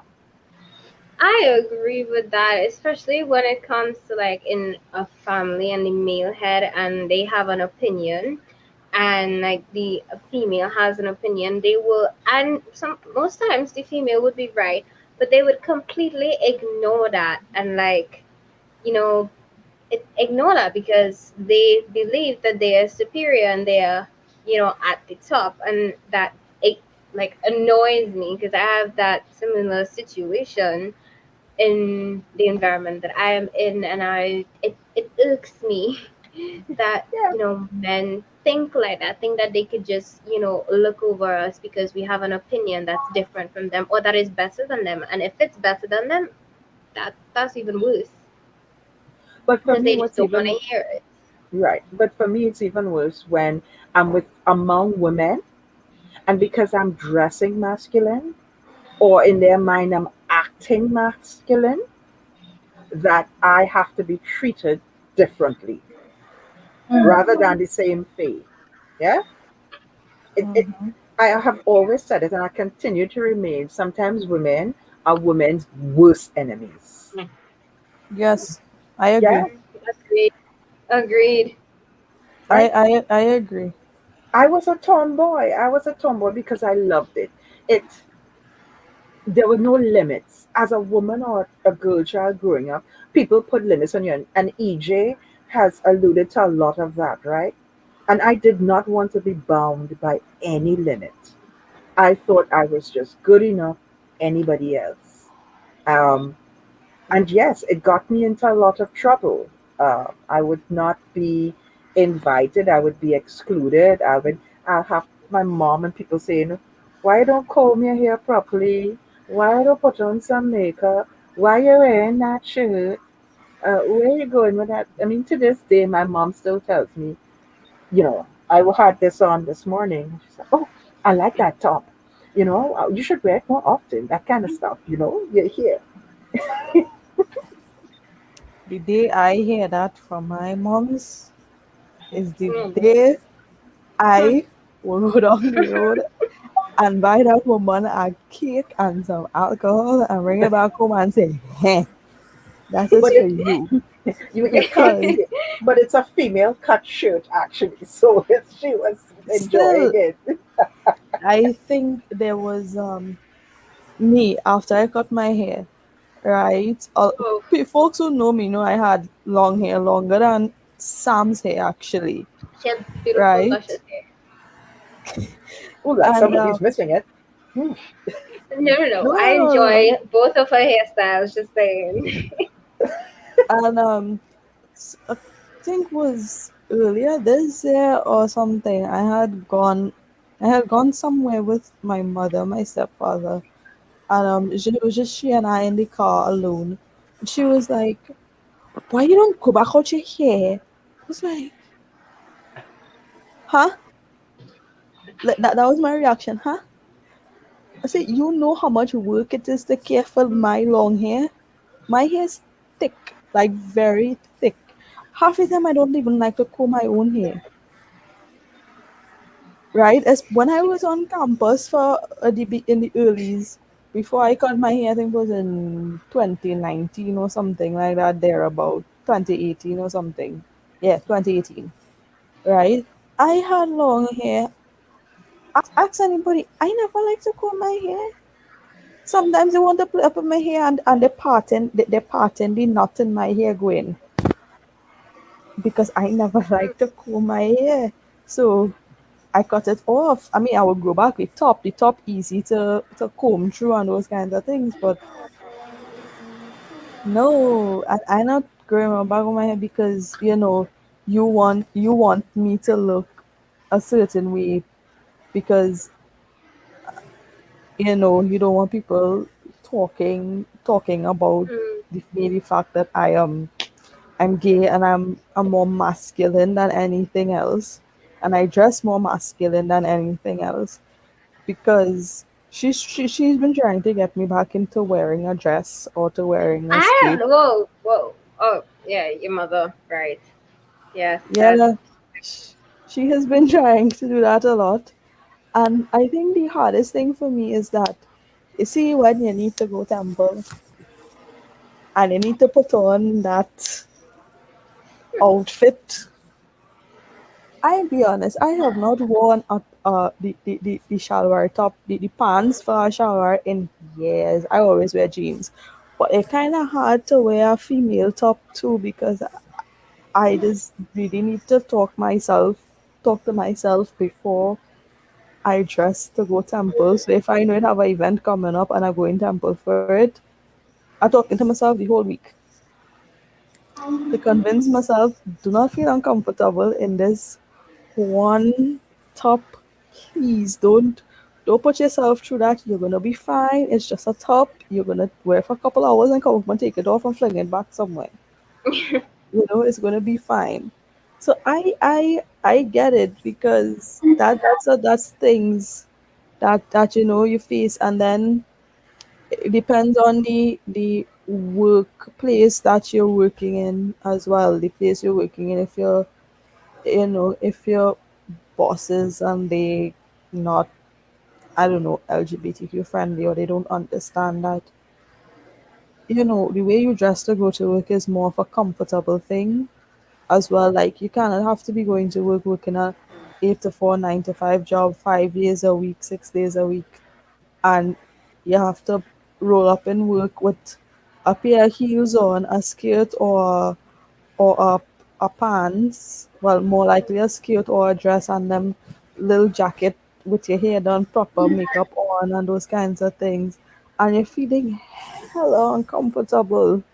Trust me, I used to,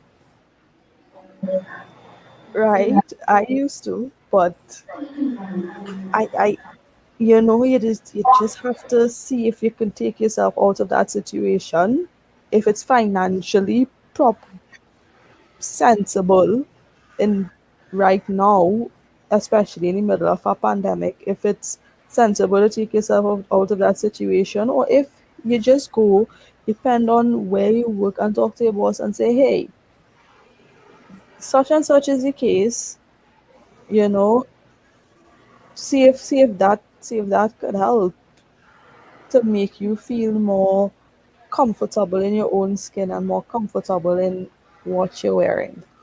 That's my take on it. I have a feeling Amanda wants to jump in on this one too. Yes, I would love to hear what Amanda has to say for this. Well, the contributions from everyone so far, I really was interested in what you were saying. Faye and Shahan did reiterate some of the points. It's more than just a queer concern, but really a larger feminist concern about the expectations of men and expectations of women. And I say it in these binary ways because that's simply how society had traditionally ascribed roles to certain bodies.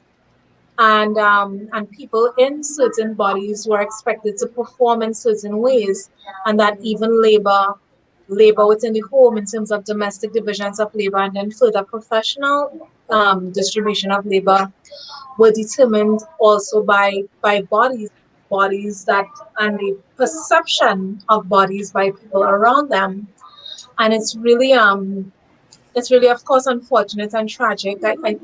One of the thoughts that bothers me a lot is thinking about how many people in the history of human beings on this planet lived and died without ever having a chance to one day be who they truly were, or even now who they truly are. Mhm. And so when I think about particular challenges to mask presenting women or to men of trans experience, it goes back again to exactly a challenge because of what the people around them expected because of their body, because of the bodies that they showed up in the world in. And and this is why we have to continually challenge, continually return to the point of exactly what are we as people? What is a woman? What is a man? What is a person? What are all the genders in between? What are all the expressions of gender?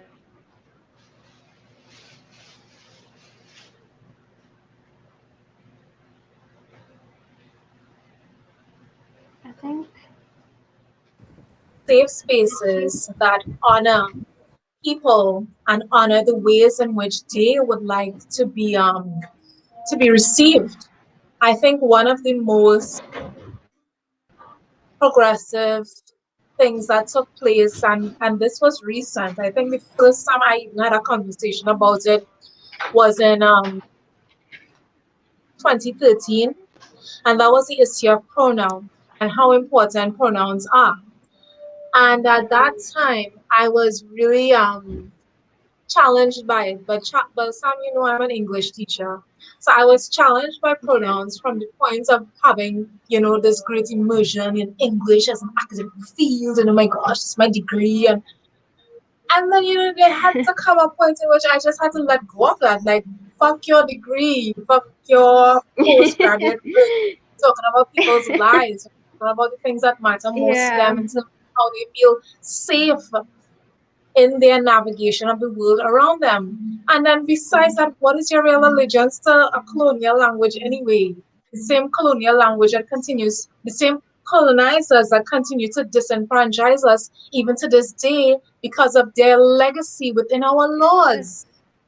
So, I mean, so I think this is a very important question because the ways in which mask presenting people or people in general feel about themselves in terms of how they are perceived go back to great political questions, and those questions are indeed feminist concerns.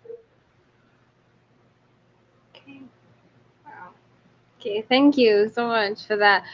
Moving on, I think Rudy had a question that he wanted to ask, so I'm gonna ask Rudy to grace us with his presence. Thanks, no, you all are the ones gracing me. I I have a question that's a follow up on what you all were just talking about, right? So in the gay male community, we have had to deal with internalized homophobia.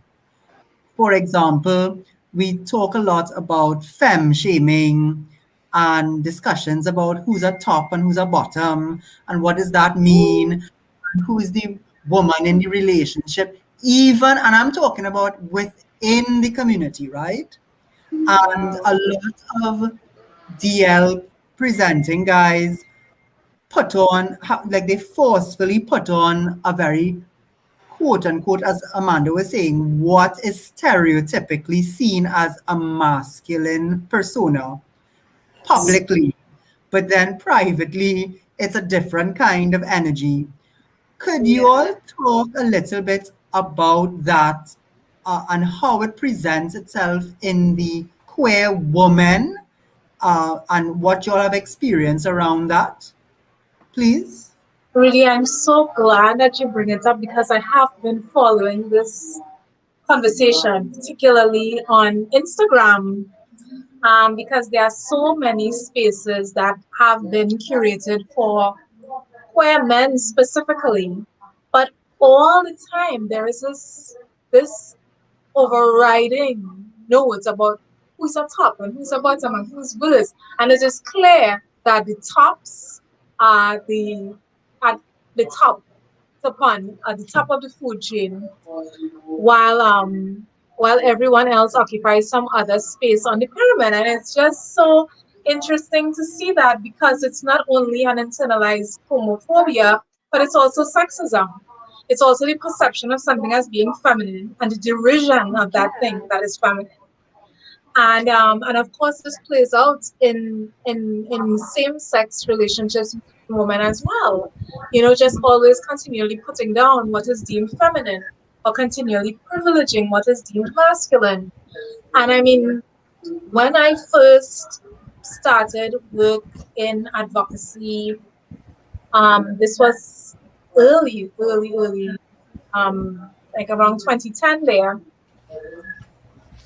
someone I knew who was involved in the trade union movement said to me that I needed to do a lot of work on myself. And at that time, I couldn't understand exactly what was meant by that. And so it was only in conversations following that I realized that we all bring so much of a tangled tormented history to our work in activism, regardless of what activism it may be. It may be activism around sexuality, activism around gender, race, class, but we bring our history of oppression and we have to continually do the necessary important work on ourselves personally so that we don't revisit that oppression onto the people around us. So when we have these conversations among men, to go back to Rudy's point, it is in fact a revision of oppression that would have previously been experienced. So people bring their ideas of homophobia into queer spaces, and just as they were treated badly by others, they in turn treat others badly. Why is that? Because the necessary work to, using the word that Sam used earlier, the necessary work to unpack your hurt and to unpack your trauma and to unpack your damage and to find healing and to move on from it just wasn't done. And then further to that, work to unpack the ways in which we were all damaged in patriarchal systems, the ways in which we were all damaged by sexism. We have to continually do that work as well. And so it is important, especially for young queer people, because I mean, you all are at an important juncture in which you have so much information and so much access to resources that you could understand, like Epiphany was saying, that is more than, going to a store and picking out an outfit that you like and saying, well, I'm going to dress like this today. It's more than that. It's also understanding that you have to unpack the trauma that led you to seeing that this was something that you actually feel great liberation in doing, and that without doing that, you feel like you are stifled and imprisoned. You have to unpack the trauma of having to have lived a life previously in which you were denied certain things that were just basic and expected of other people. So that's my response to that, Rudy. That we continue to show, unfortunately, the great scars of a long history of trauma.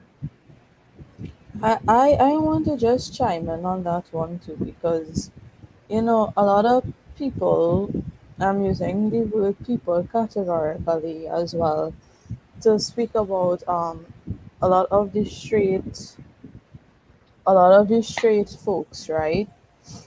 Is that why is it any of your business who is I the was just top about to say that. and who is Why? the Why does it bottom matter? in a relationship? Like y'all and How they does that all affect you? often exactly, they Let often me go down this explain it. line. No, wait, Yeah. wait. No, They but often go but it down this line in a sexual standpoint. Like, why what two men or two women do in the bedroom any of your business? Who on top? Who at the bottom? Exactly. Who That switch? should. It's yeah, not but none of all your I don't business. I don't think Rudy was talking about it from heterosexuals looking in at our relationships, but what's happening within the community and in relationships. For instance, I read a friend on Facebook made a comment today about why are the women so untrue, or what? No, sorry, why are the women not true lesbians? Whatever. And I had to ask, so what is a true lesbian, right? Hmm? And What? so I think what they If meant What is it? was, yeah, true, not a true, TRUE woman, lesbian. And I had to, the question I put out there was, Huh? what is a true lesbian? But I think what she was trying to say is that there are a lot of people out there who um, show themselves as one thing, and then when you get to know them or you're in the process of getting to know them, it changes. And then you start to see another person emerging from it all. But we, in our relationships, we do also women relationships, because you have the tops and you have the bottoms. You have people who are the logs in bed who don't touch me, I will do everything. It exists, people. It exists, And okay? versatile as well. And Right. versatile. Okay. Mm. I want it all. I want to do it all and I want it all. Right? But mm-hmm, I, as you say, versatile. But Mm. it, but we cannot deny that it exists, because it does. right, Yeah. right, right. There are women who will only be, as we say, the proverbial bottom, and there are women who will be the proverbial tops, right? And some of them um, will not remove their clothing at all, right? Mm. And don't touch them. From the minute you touch them, everything done. There are those who will I'm not deeply kiss. triggered right now. I'm sorry. I'm Oh See, no. can I but but can there I are some women who will not kiss so I'm because still they don't recovering from kiss. the They don't kiss experience. women. so Yeah. Faye, Yes. Go ahead. could I just ask for clarification, right? So thanks for interjecting because I want to be clear. So obviously We are not talking about people who are in touch with themselves and have a very clear sense of what they like and what titillates them and what are their fetishes, etc.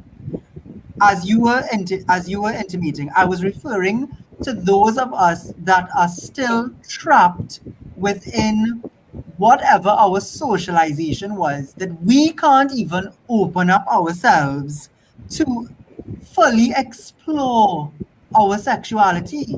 Like you can tell sometimes when a man is trapped. Like you could see he's living behind this cage where he wants you to do certain things or he wants to try something. And as you're saying, like you might go to kiss him and he will just shut down. And I find that is so I want to use the right word. It is so troubling that you want to help them release themselves, but so it has nothing to do with them even knowing what they like, and has everything to do with this, as Amanda was saying, all these things we bring into our community, into our minds. How do we navigate that, and how do you all navigate that? I mean, I guess it's the same thing, right? But to get your perspectives on that, because we always dominate the conversation from the male point of view. Well, as they always say, if you want to have great sex, you got to ask for what you want. You got to ask your partner Communication. for what you want too. And I Yeah. mean, the conversations have to happen. You can't be Yeah. wanting great sex if you're thinking about I only have a half an hour, or those type of things. Yeah, you have a half an hour, and then it's discussed that it's only a half an hour. So this is what we're going to do, or whatever the case may be. But we have to have the conversation. It's a lot to unpack, as Amanda said. And I'm Yeah. not faulting anybody. If this is what you like, this is the only way you get off. Because there's some women who will, playing with their clit is just something that to them, right? And it stops everything. You have to figure out your partner. The partner has to let you know what you want. Figure out how it is. If it ain't gonna work for you, don't get involved in it. And then when it's done, you're going on the street or Facebook or Twitter and Instagram and you're about talk everybody, right? Because you were partner in it. So anything that went wrong is half of it is your fault. Yeah, because you either didn't I think communicate one way or the other. Sam, I'm sorry. Am I scaring you? No, you're not I scaring think me. Is that that okay? I'll be honest here. It's just like it's so strange to openly talk about this because my mother is watching this. I'm just like, oh, like but I she's think really that more cool. than that, Sam, is for people to establish healthy boundaries in their relationships, Rudy. And we can only establish healthy boundaries and effectively police them if we have a clear idea of what healthy relationships look like and function as. And this is more than the clothes that we decide to wear, it's more than how fit our bodies are or who's attracted to who for what reason. It is understanding that there are some things that are more critical to relationships, like how do we share? How do we negotiate conversations? How do we negotiate challenges, you know? So we have to do some some work within the queer community about healthy relationships, what they look like, what should people expect in relationships, what should they not feel guilty about wanting. If you want a space of intimacy with someone, you shouldn't feel guilty about that. And further to that, if Yeah. you want a space of intimacy with someone and they are not willing to give you that but want something else from you, you should also ask yourself questions of why you feel so compelled to stay with that person anyway. We bring into our queer relationships a lot of heterosexual and heteronormative traditions, unfortunately. And in both relationships of same sex between men and same sex between women, all the time there is a privileging of whoever is the masculine partner. Unfortunately, and all of the toxicity that we could think about that comes with that plays out in these relationships.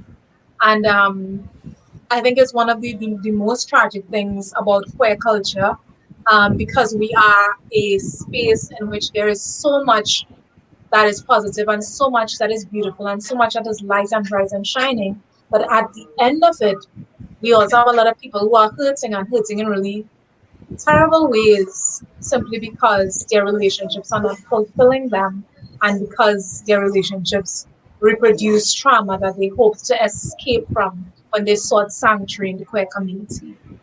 Right. I want to just chime in on this before we jump to the two questions that we said we'll come back to that we post on Facebook. I think, going back to what Faye was saying just now, right? If you want to really have good sex, in other words, communication is really key because your partner not going to know what you want to do and not do, and Yeah. what you're good and what you're okay with and not okay with. If you don't tell them, like, we not mind readers, unfortunately. you Mhm. know you need to say something, or frankly have that conversation with your partner. It's just Yeah. that it may be an uncomfortable conversation for some, but it's something that I think, a conversation that you need to have, And because I agree. suppose you do something, and then it causes trauma now, then you as the It person, triggers. it triggers, then you're going to feel bad because you didn't know. But then when in hindsight they didn't say anything to you in the Communication. yeah, that is why. and the communication could be drooling too. You just need to Mm-hmm. know. You have to have a sexy way of saying it. You know, Mm-hmm. and really and truly, you have to be in tune with the person, or try to be. If you are unsure yourself, then you ask the question. Mhm. Yes, mom. I love in the comments, mom. I love in the comments. Yes, yes, yes. I No, am just but here Ooh. reading it and I'm like, PJ, Oh what's your my. view? I haven't heard from you. What's your view? Um, Honestly, I actually agree with the comment of open communication is key. I don't care. I personally will look at the person dead in their face and ask you a full sentence. You mightn't be able to answer as in full words, but you would say yes, no, whatever is the case. No, no, it's really important. People think it's cliche and corny to ask questions and to ask permission. I know. I think it's important because the arousal on a whole is like any other emotion. It can switch on and off in a split second. You can do something that turns somebody off completely, and you would not know. One, they would be like, oh, well, I can clearly see you're still aroused, so I would fake it. I don't want you to fake nothing. Tell me, babe, I don't like this, or maybe you could do this instead, or whatever. Nothing's wrong with giving instructions, and people, nothing is wrong with taking instructions. I don't know about other people, but I personally, if you tell me what to do, I find that actually adds to the whole thing. So I I'm right up just there with you on that one. saying. I That's right up so No, there with it's you on that important. one. You all need to communicate because some people are not verbal with their yeses and their no's, but body mhm. language is an extreme thing. And it is very easy to read somebody's body language. If the person's skimmering away from you, you know clearly. Stop. That is, You're Stop. doing Mhm. it You need to Yes. right. stop. You need to Stop. stop. Yeah, look at the Lord Father. Hey, Lord Jesus But Christ. I'm being honest, it depends on, you see, It I see, depends. It does you depend. see body language. You need to know which Hmm. skimmering is which, Correct. Correct. Oh Lord, right? Correct. sister. It Because it's have the two kind of different skimmer kind of that, skimmering. One yeah. skimmering could be you're Hey, doing you this hear what they're thing. saying? I just No, Behave. I just no. love the youth. I Shahan. just love the Mr. youth. Shahan, behave. You would get yourself in trouble, madam. Okay. I would say it for you, I though. don't I know. would say it for you. There's a difference. If you would know if someone is, I would Beautiful. change the word, not skimmer, recoiling. If you recoil Yes, from the person, you there are shouldn't. certainly nuances in nonverbal Correct. communication, and we Yep. learn to read these over Yes. time. Yes, Yes. you must know. Even if it's something as simple as a flick of an eyebrow, or they relax too much, or they just drop all their lines. It's like, wait, no, But something wrong. Mm-hmm. but some I have to say this. Whatever you are feeling, so if you're feeling nervous and uncomfortable, bet your bottom dollar the person that you're with is also feeling it. They may not say it, Yes. right? So quite often, whatever you're thinking and whatever you're saying, the person is doing the same thing along some kind of similar lines. So Yeah. don't feel bad about saying or having that conversation or talking, because if you don't, when the session, and I'll refer to it as the session, is done, you walk away and you're like, uh, and you ghost the person because you can't deal with what happened, Yeah. and they probably feeling the same way, and there we go, having to unpack later on because of the Mm-hmm. stress of it all, and you're taking that experience on with you to the next person, and you may Right. not even understand what was going on. And remember, people have past experiences that we might trigger and not even know we trigger it, right? Mm-hmm. Yeah. So That's definitely unless right. they have the conversation with you, Yeah. um, you Yeah. have to figure it I out yourself. And sometimes for years you'll be thinking, oh God, I was so horrible. What did I do? Could you imagine at the end of a session with somebody who came to your house? They want the thing. They've been running you down for 8 months. You fight for 8 months not to allow them in your space. You finally allow them into your space. You set up the whole thing. You prepare a meal for them, everything. Thing going down, right? So much so that you can't breathe, all sorts of things. It's so hot and heavy. But God. and when it's done, they turn to you and said, "Well, they give it to me like a man." I mean, what you gonna do,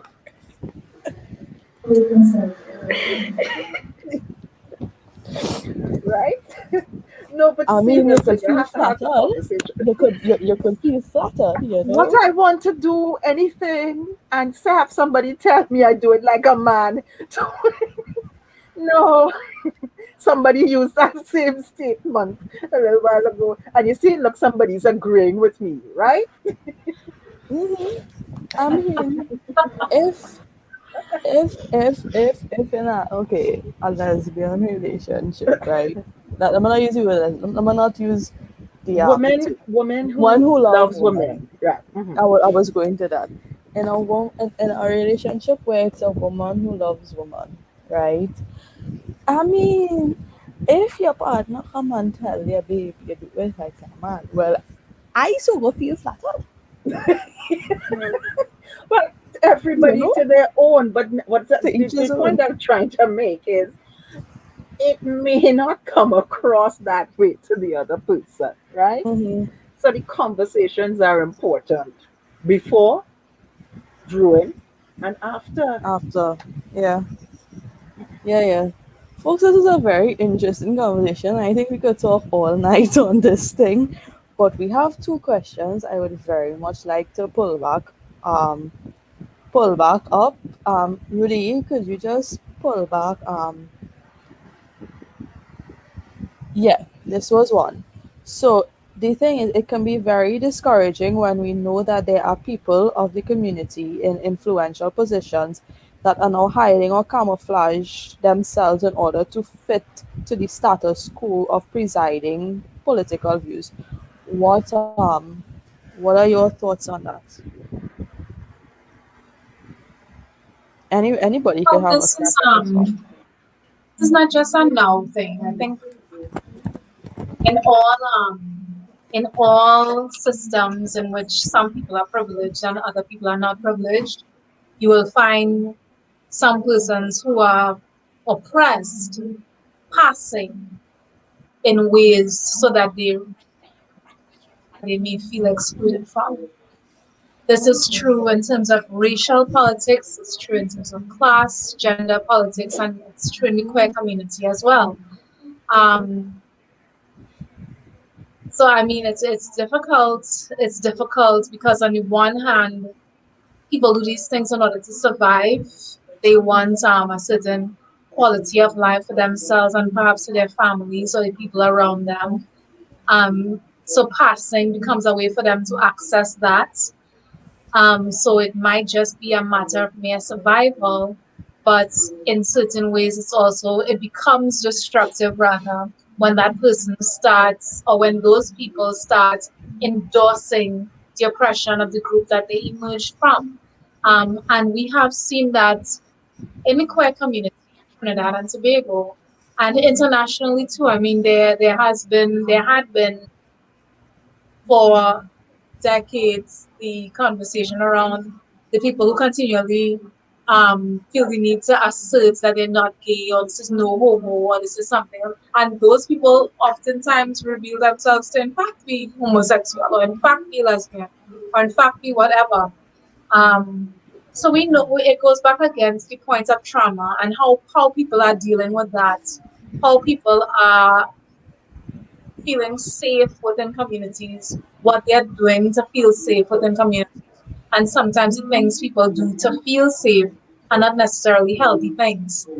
So it's taking on a guise of something that you're not may not be healthy, but it may be in fact what you're doing at the points just to survive. So it definitely begs a great conversation. I think much longer than we are allowed on this platform right now. Um, but it's one that I personally try to approach with compassion.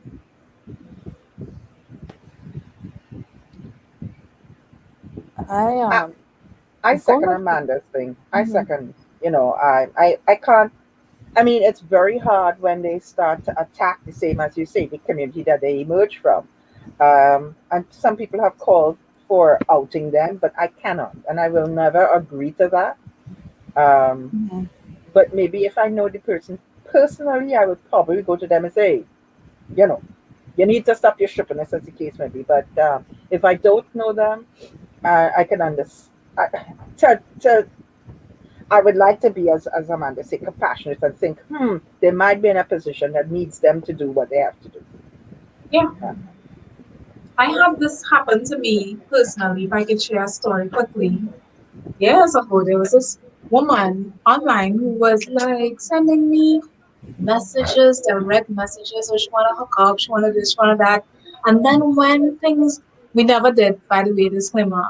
But when things are really going down, like even around the time of the Jones judgment, this person was online saying the most homophobic things and even attacking me online, like publicly mm, in front of yeah, everybody, and then showing up and trolling on my posts. And it took so much out of me, Faye. It took so much out of me to not publish these screenshots of you this woman know, begging me to come to her yeah, house. And I think, I mean, it happens.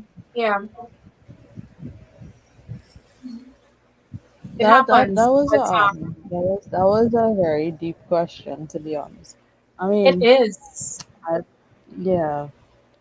Actually, I think We some of the wanna. questions have to get a little pin to continue Hmm. with further discussions another time. Yeah. yes, I hope we can come back to This. these questions. Yes, Rudy, the 500 events. Yes, 500. I'm glad that y'all are, perpetuating this number. Rude, you could also pin back Sam to the screen as well, please. Thanks. This question Thank you. is from Wade. Can you all address the issue of cis women, including feminists, saying that trans women are not true women? Oops. I would actually like to speak first on this topic because um I'm going to be ridiculous and say I had an epiphany.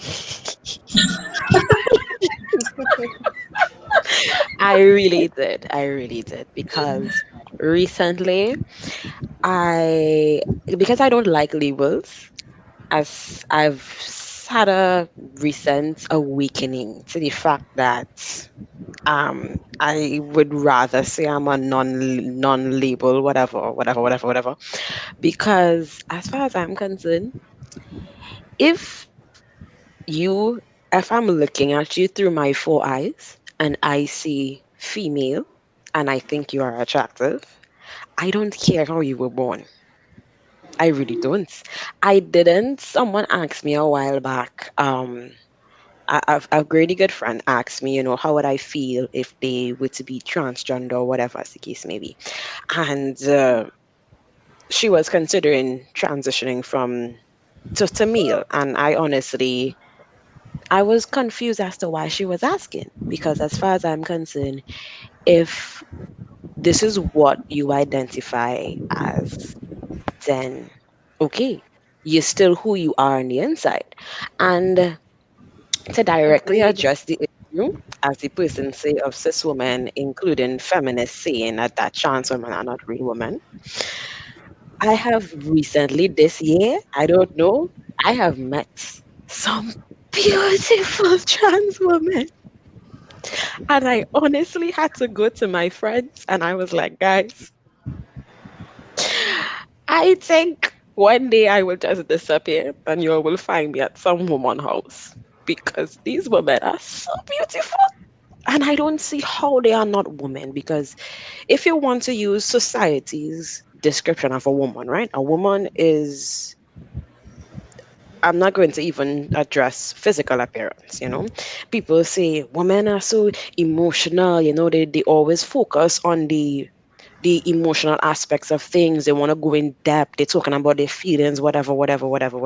I have never met trans, not, you know what, I don't even like saying that. I have never met a woman who is female presenting, whether it be masculine or feminine, who is not in depth with her feelings. She's not what to say, she is not compassionate, or she doesn't focus on the sentimental things that most masculine or male presenting people consider, or that's so girly, whatever as the case may be. I honestly, I tell y'all, I almost went ghetto. Sorry, I need to catch myself. I believe that the problem is they low key feel offended that they try so hard with hair and makeup and clothes and da to attract men or even other women or whomever, these cis women, as you all see, that when someone who's supposed to be a man just, well, this is me, and everybody is like, "Ooh, hi there, nice to meet you. What's your name?" You know, because I love the I have antics. no, I need to do it. I need, no, don't worry. I There's love nobody it. there. There's nobody there. There's nobody there. I I love have it. found myself doing it. I really did because I've went like recently. I went somewhere that there were straight women, and they were like, "Oh well, I'm not gay, but I'll be gay for you." And I was like, "No." But there was one person who actually understood why I said that, and I was talking to this person. And I'm like, "Wow, your eyes are so beautiful." And then um it was a party, so dancing took place, and I was like, oh, wait a minute, that's not a stomach. I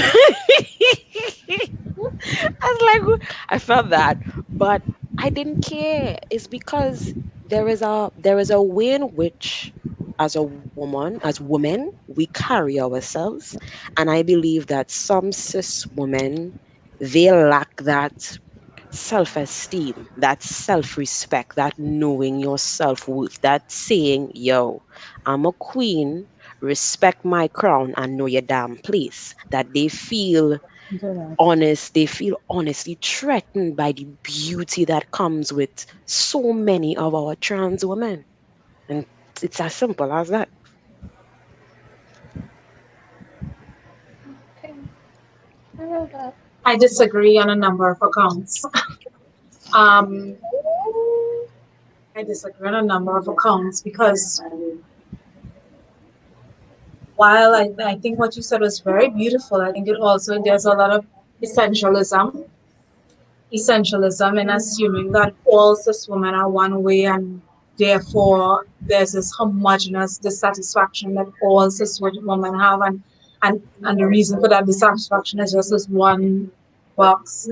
And similarly, it was also a very monolithic presentation of trans women, and I think within queer communities, the trans group, and I will extend this even binary, non-gender conforming, have become what I would say the future. So previously, people were saying, "Oh, the future is female," but the future is definitely trans, non-binary, non-gender conforming. And this didn't come out of people being one thing or being motivated by one thing or being, you know, or having the same intention. It came out of people being diverse in almost every way. When this question that Wade brought up is one that a lot of even very impactful, very powerful feminist and feminist thinkers. I would distinguish between feminists and feminist thinkers depending on who operates in it as a political perspective as opposed to who operates in it from a professional advocacy point of view. Um, but it has been a point of contention among feminists and feminist thinkers. We know, for example, the terrible examples of J.K. Rowling on social media, for instance, um, because people grapple with the fact of privilege. People grapple with the fact of having being born into privilege and having existed in privilege, and part of the privilege being able to put down the privilege and take it up at will. And I'm not saying that this is right at all. As a matter of fact, it's incredibly disgusting the points that certain feminists who should in fact be more protective of the queer community, in particular people of trans experience, instead of protecting them, have instead been attacking them, and this has been going on for years and years and years. Um, the point of the attack, of course, as I was saying before, goes back to an idea of privilege and a serious, in some cases, very serious, trying to ratify the question, as we brought up earlier, of what exactly is the person? Where does sex and gender begin? Where do sex and gender begin and end? And it's interesting. I think it's incredibly interesting because TERFs, which was the name at one point that was used for feminists who hold these very bigoted perspectives towards trans experienced people, TERF being an acronym for Trans Exclusive Radical Feminist. Um, TERFs, I think, betrayed the very basis of the several waves of feminism, which questioned what is a woman and what are our expectations of her, including our expectations of her physicality. So their rejection of trans women, as far as I am concerned, is a betrayal of the very basic principles of feminism. But feminists, historically feminists, have been against the L's, right? In the very beginning, feminists. And then they began to include the L's. And then we have the same similar issue right now with how people see bisexuality, right? It's very similar to this question that's been posed here. Not only is it privilege, I think, but I think a lot of it has to do with not understanding the issue, the situation, not understanding um, trans women or what it means to be trans. And I remember something that I saw and I read, and there was this group of people who wanted to try to end all this discrimination that was going on within the communities. And what they started doing was setting up for people to sit with folks that they were having a very difficult time with for a couple hours and get to see the other person's side. Not every time it was successful, but in most cases it was, where the parties left learning something about each other. Maybe that might be something we need to do, which is put information out there and have people see people as people, right? And not see them as a trans or a bisexual or a lesbian, but see them as people. Yeah. And we might end a lot of this crap that's going on, because that's the word I just want to use, crap. I might want to say something else, but I can't. I won't. Sorry, I won't. Yeah, but it's hard. It's hard for us to understand something that we have no idea of. And how could we be warm to them and invite the person in, or support them? Um, as I was saying the other night, I have some trouble with some of the labels, yes. Um, and some people like to use them, fine. That's not a problem. And you said it earlier on, Amanda, you have to change a lot of your thinking earlier on in the program, right? I think a lot of us need to do that self reflection and try to figure out what it is that's causing us not to accept somebody else. I mean, we're asking everybody to accept us, right? We're asking the world to accept who we are. And yet still we want to put down other people. Something wrong there. True.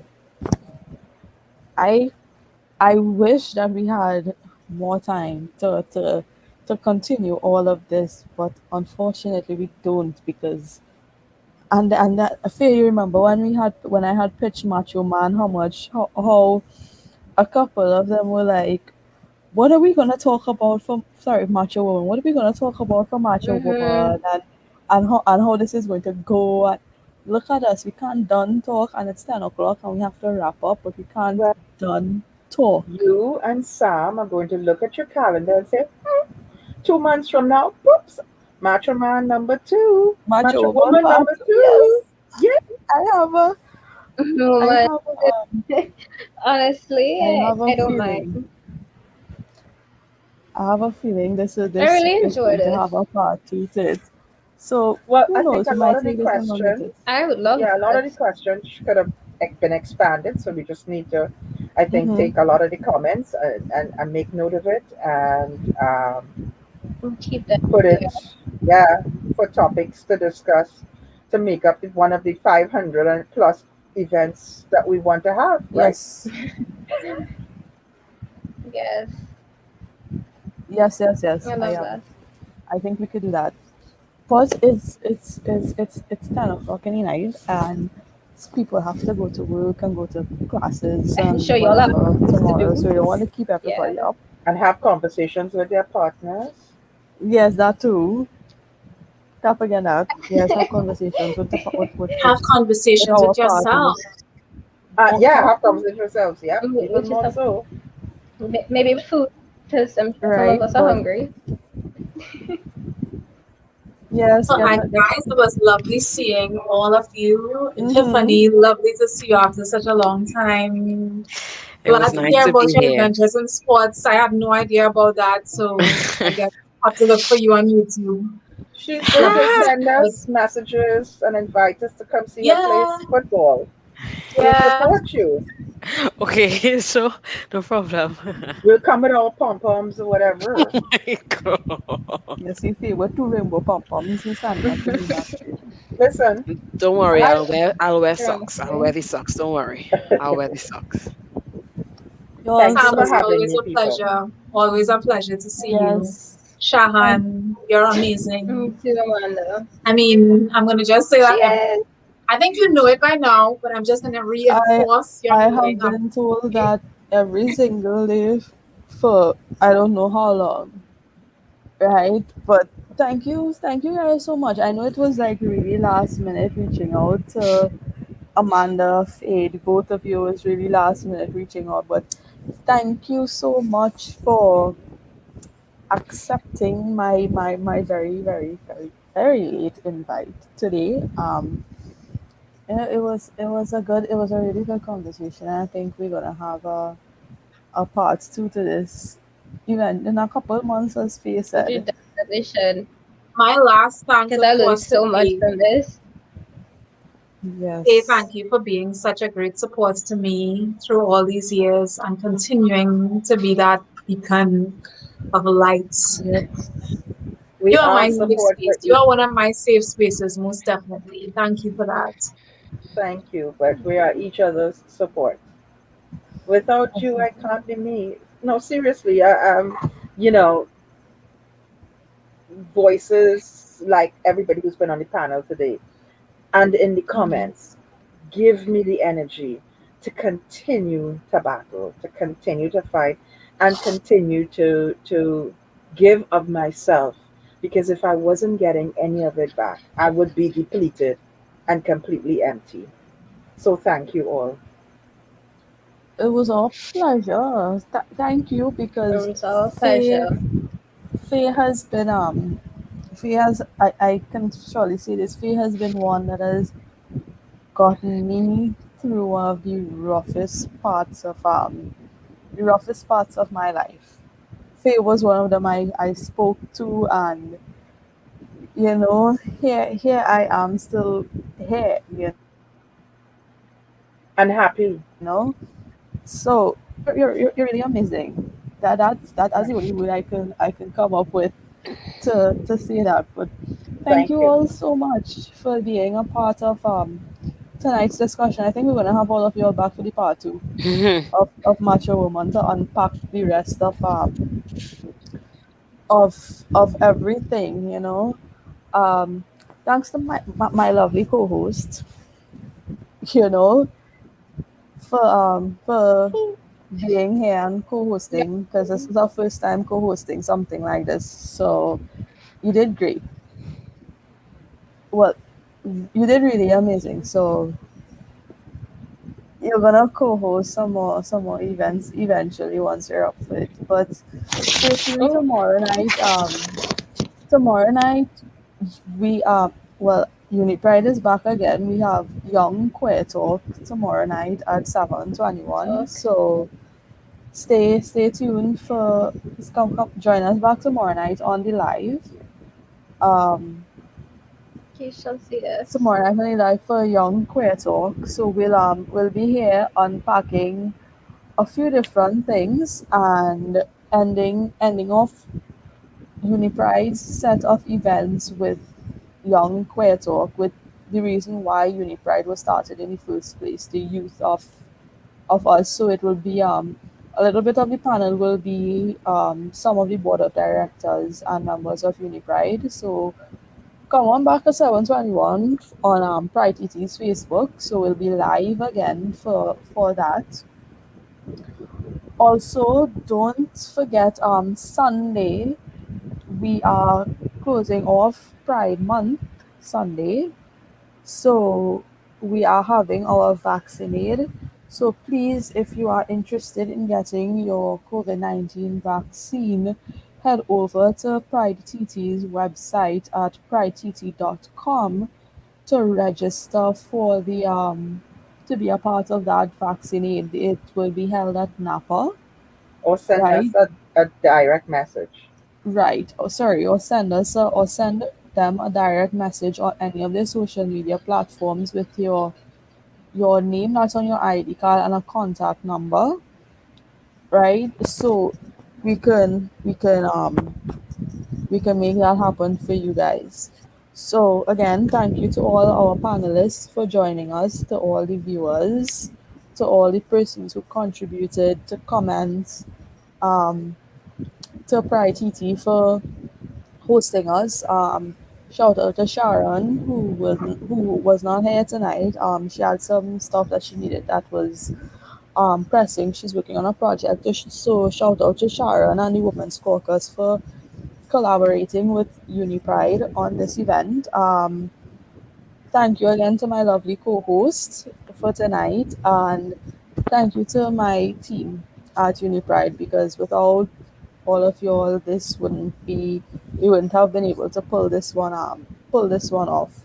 So thanks to my amazing team at UniPride for this. Y'all y'all really support in whatever crazy ideas I usually have.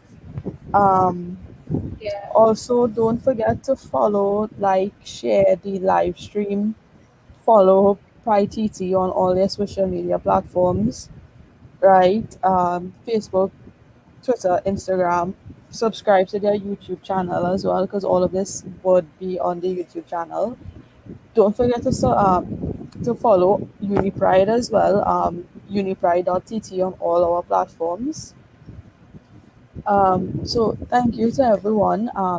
Stay safe, and we'll catch you back here tomorrow night at 7:21. Bye.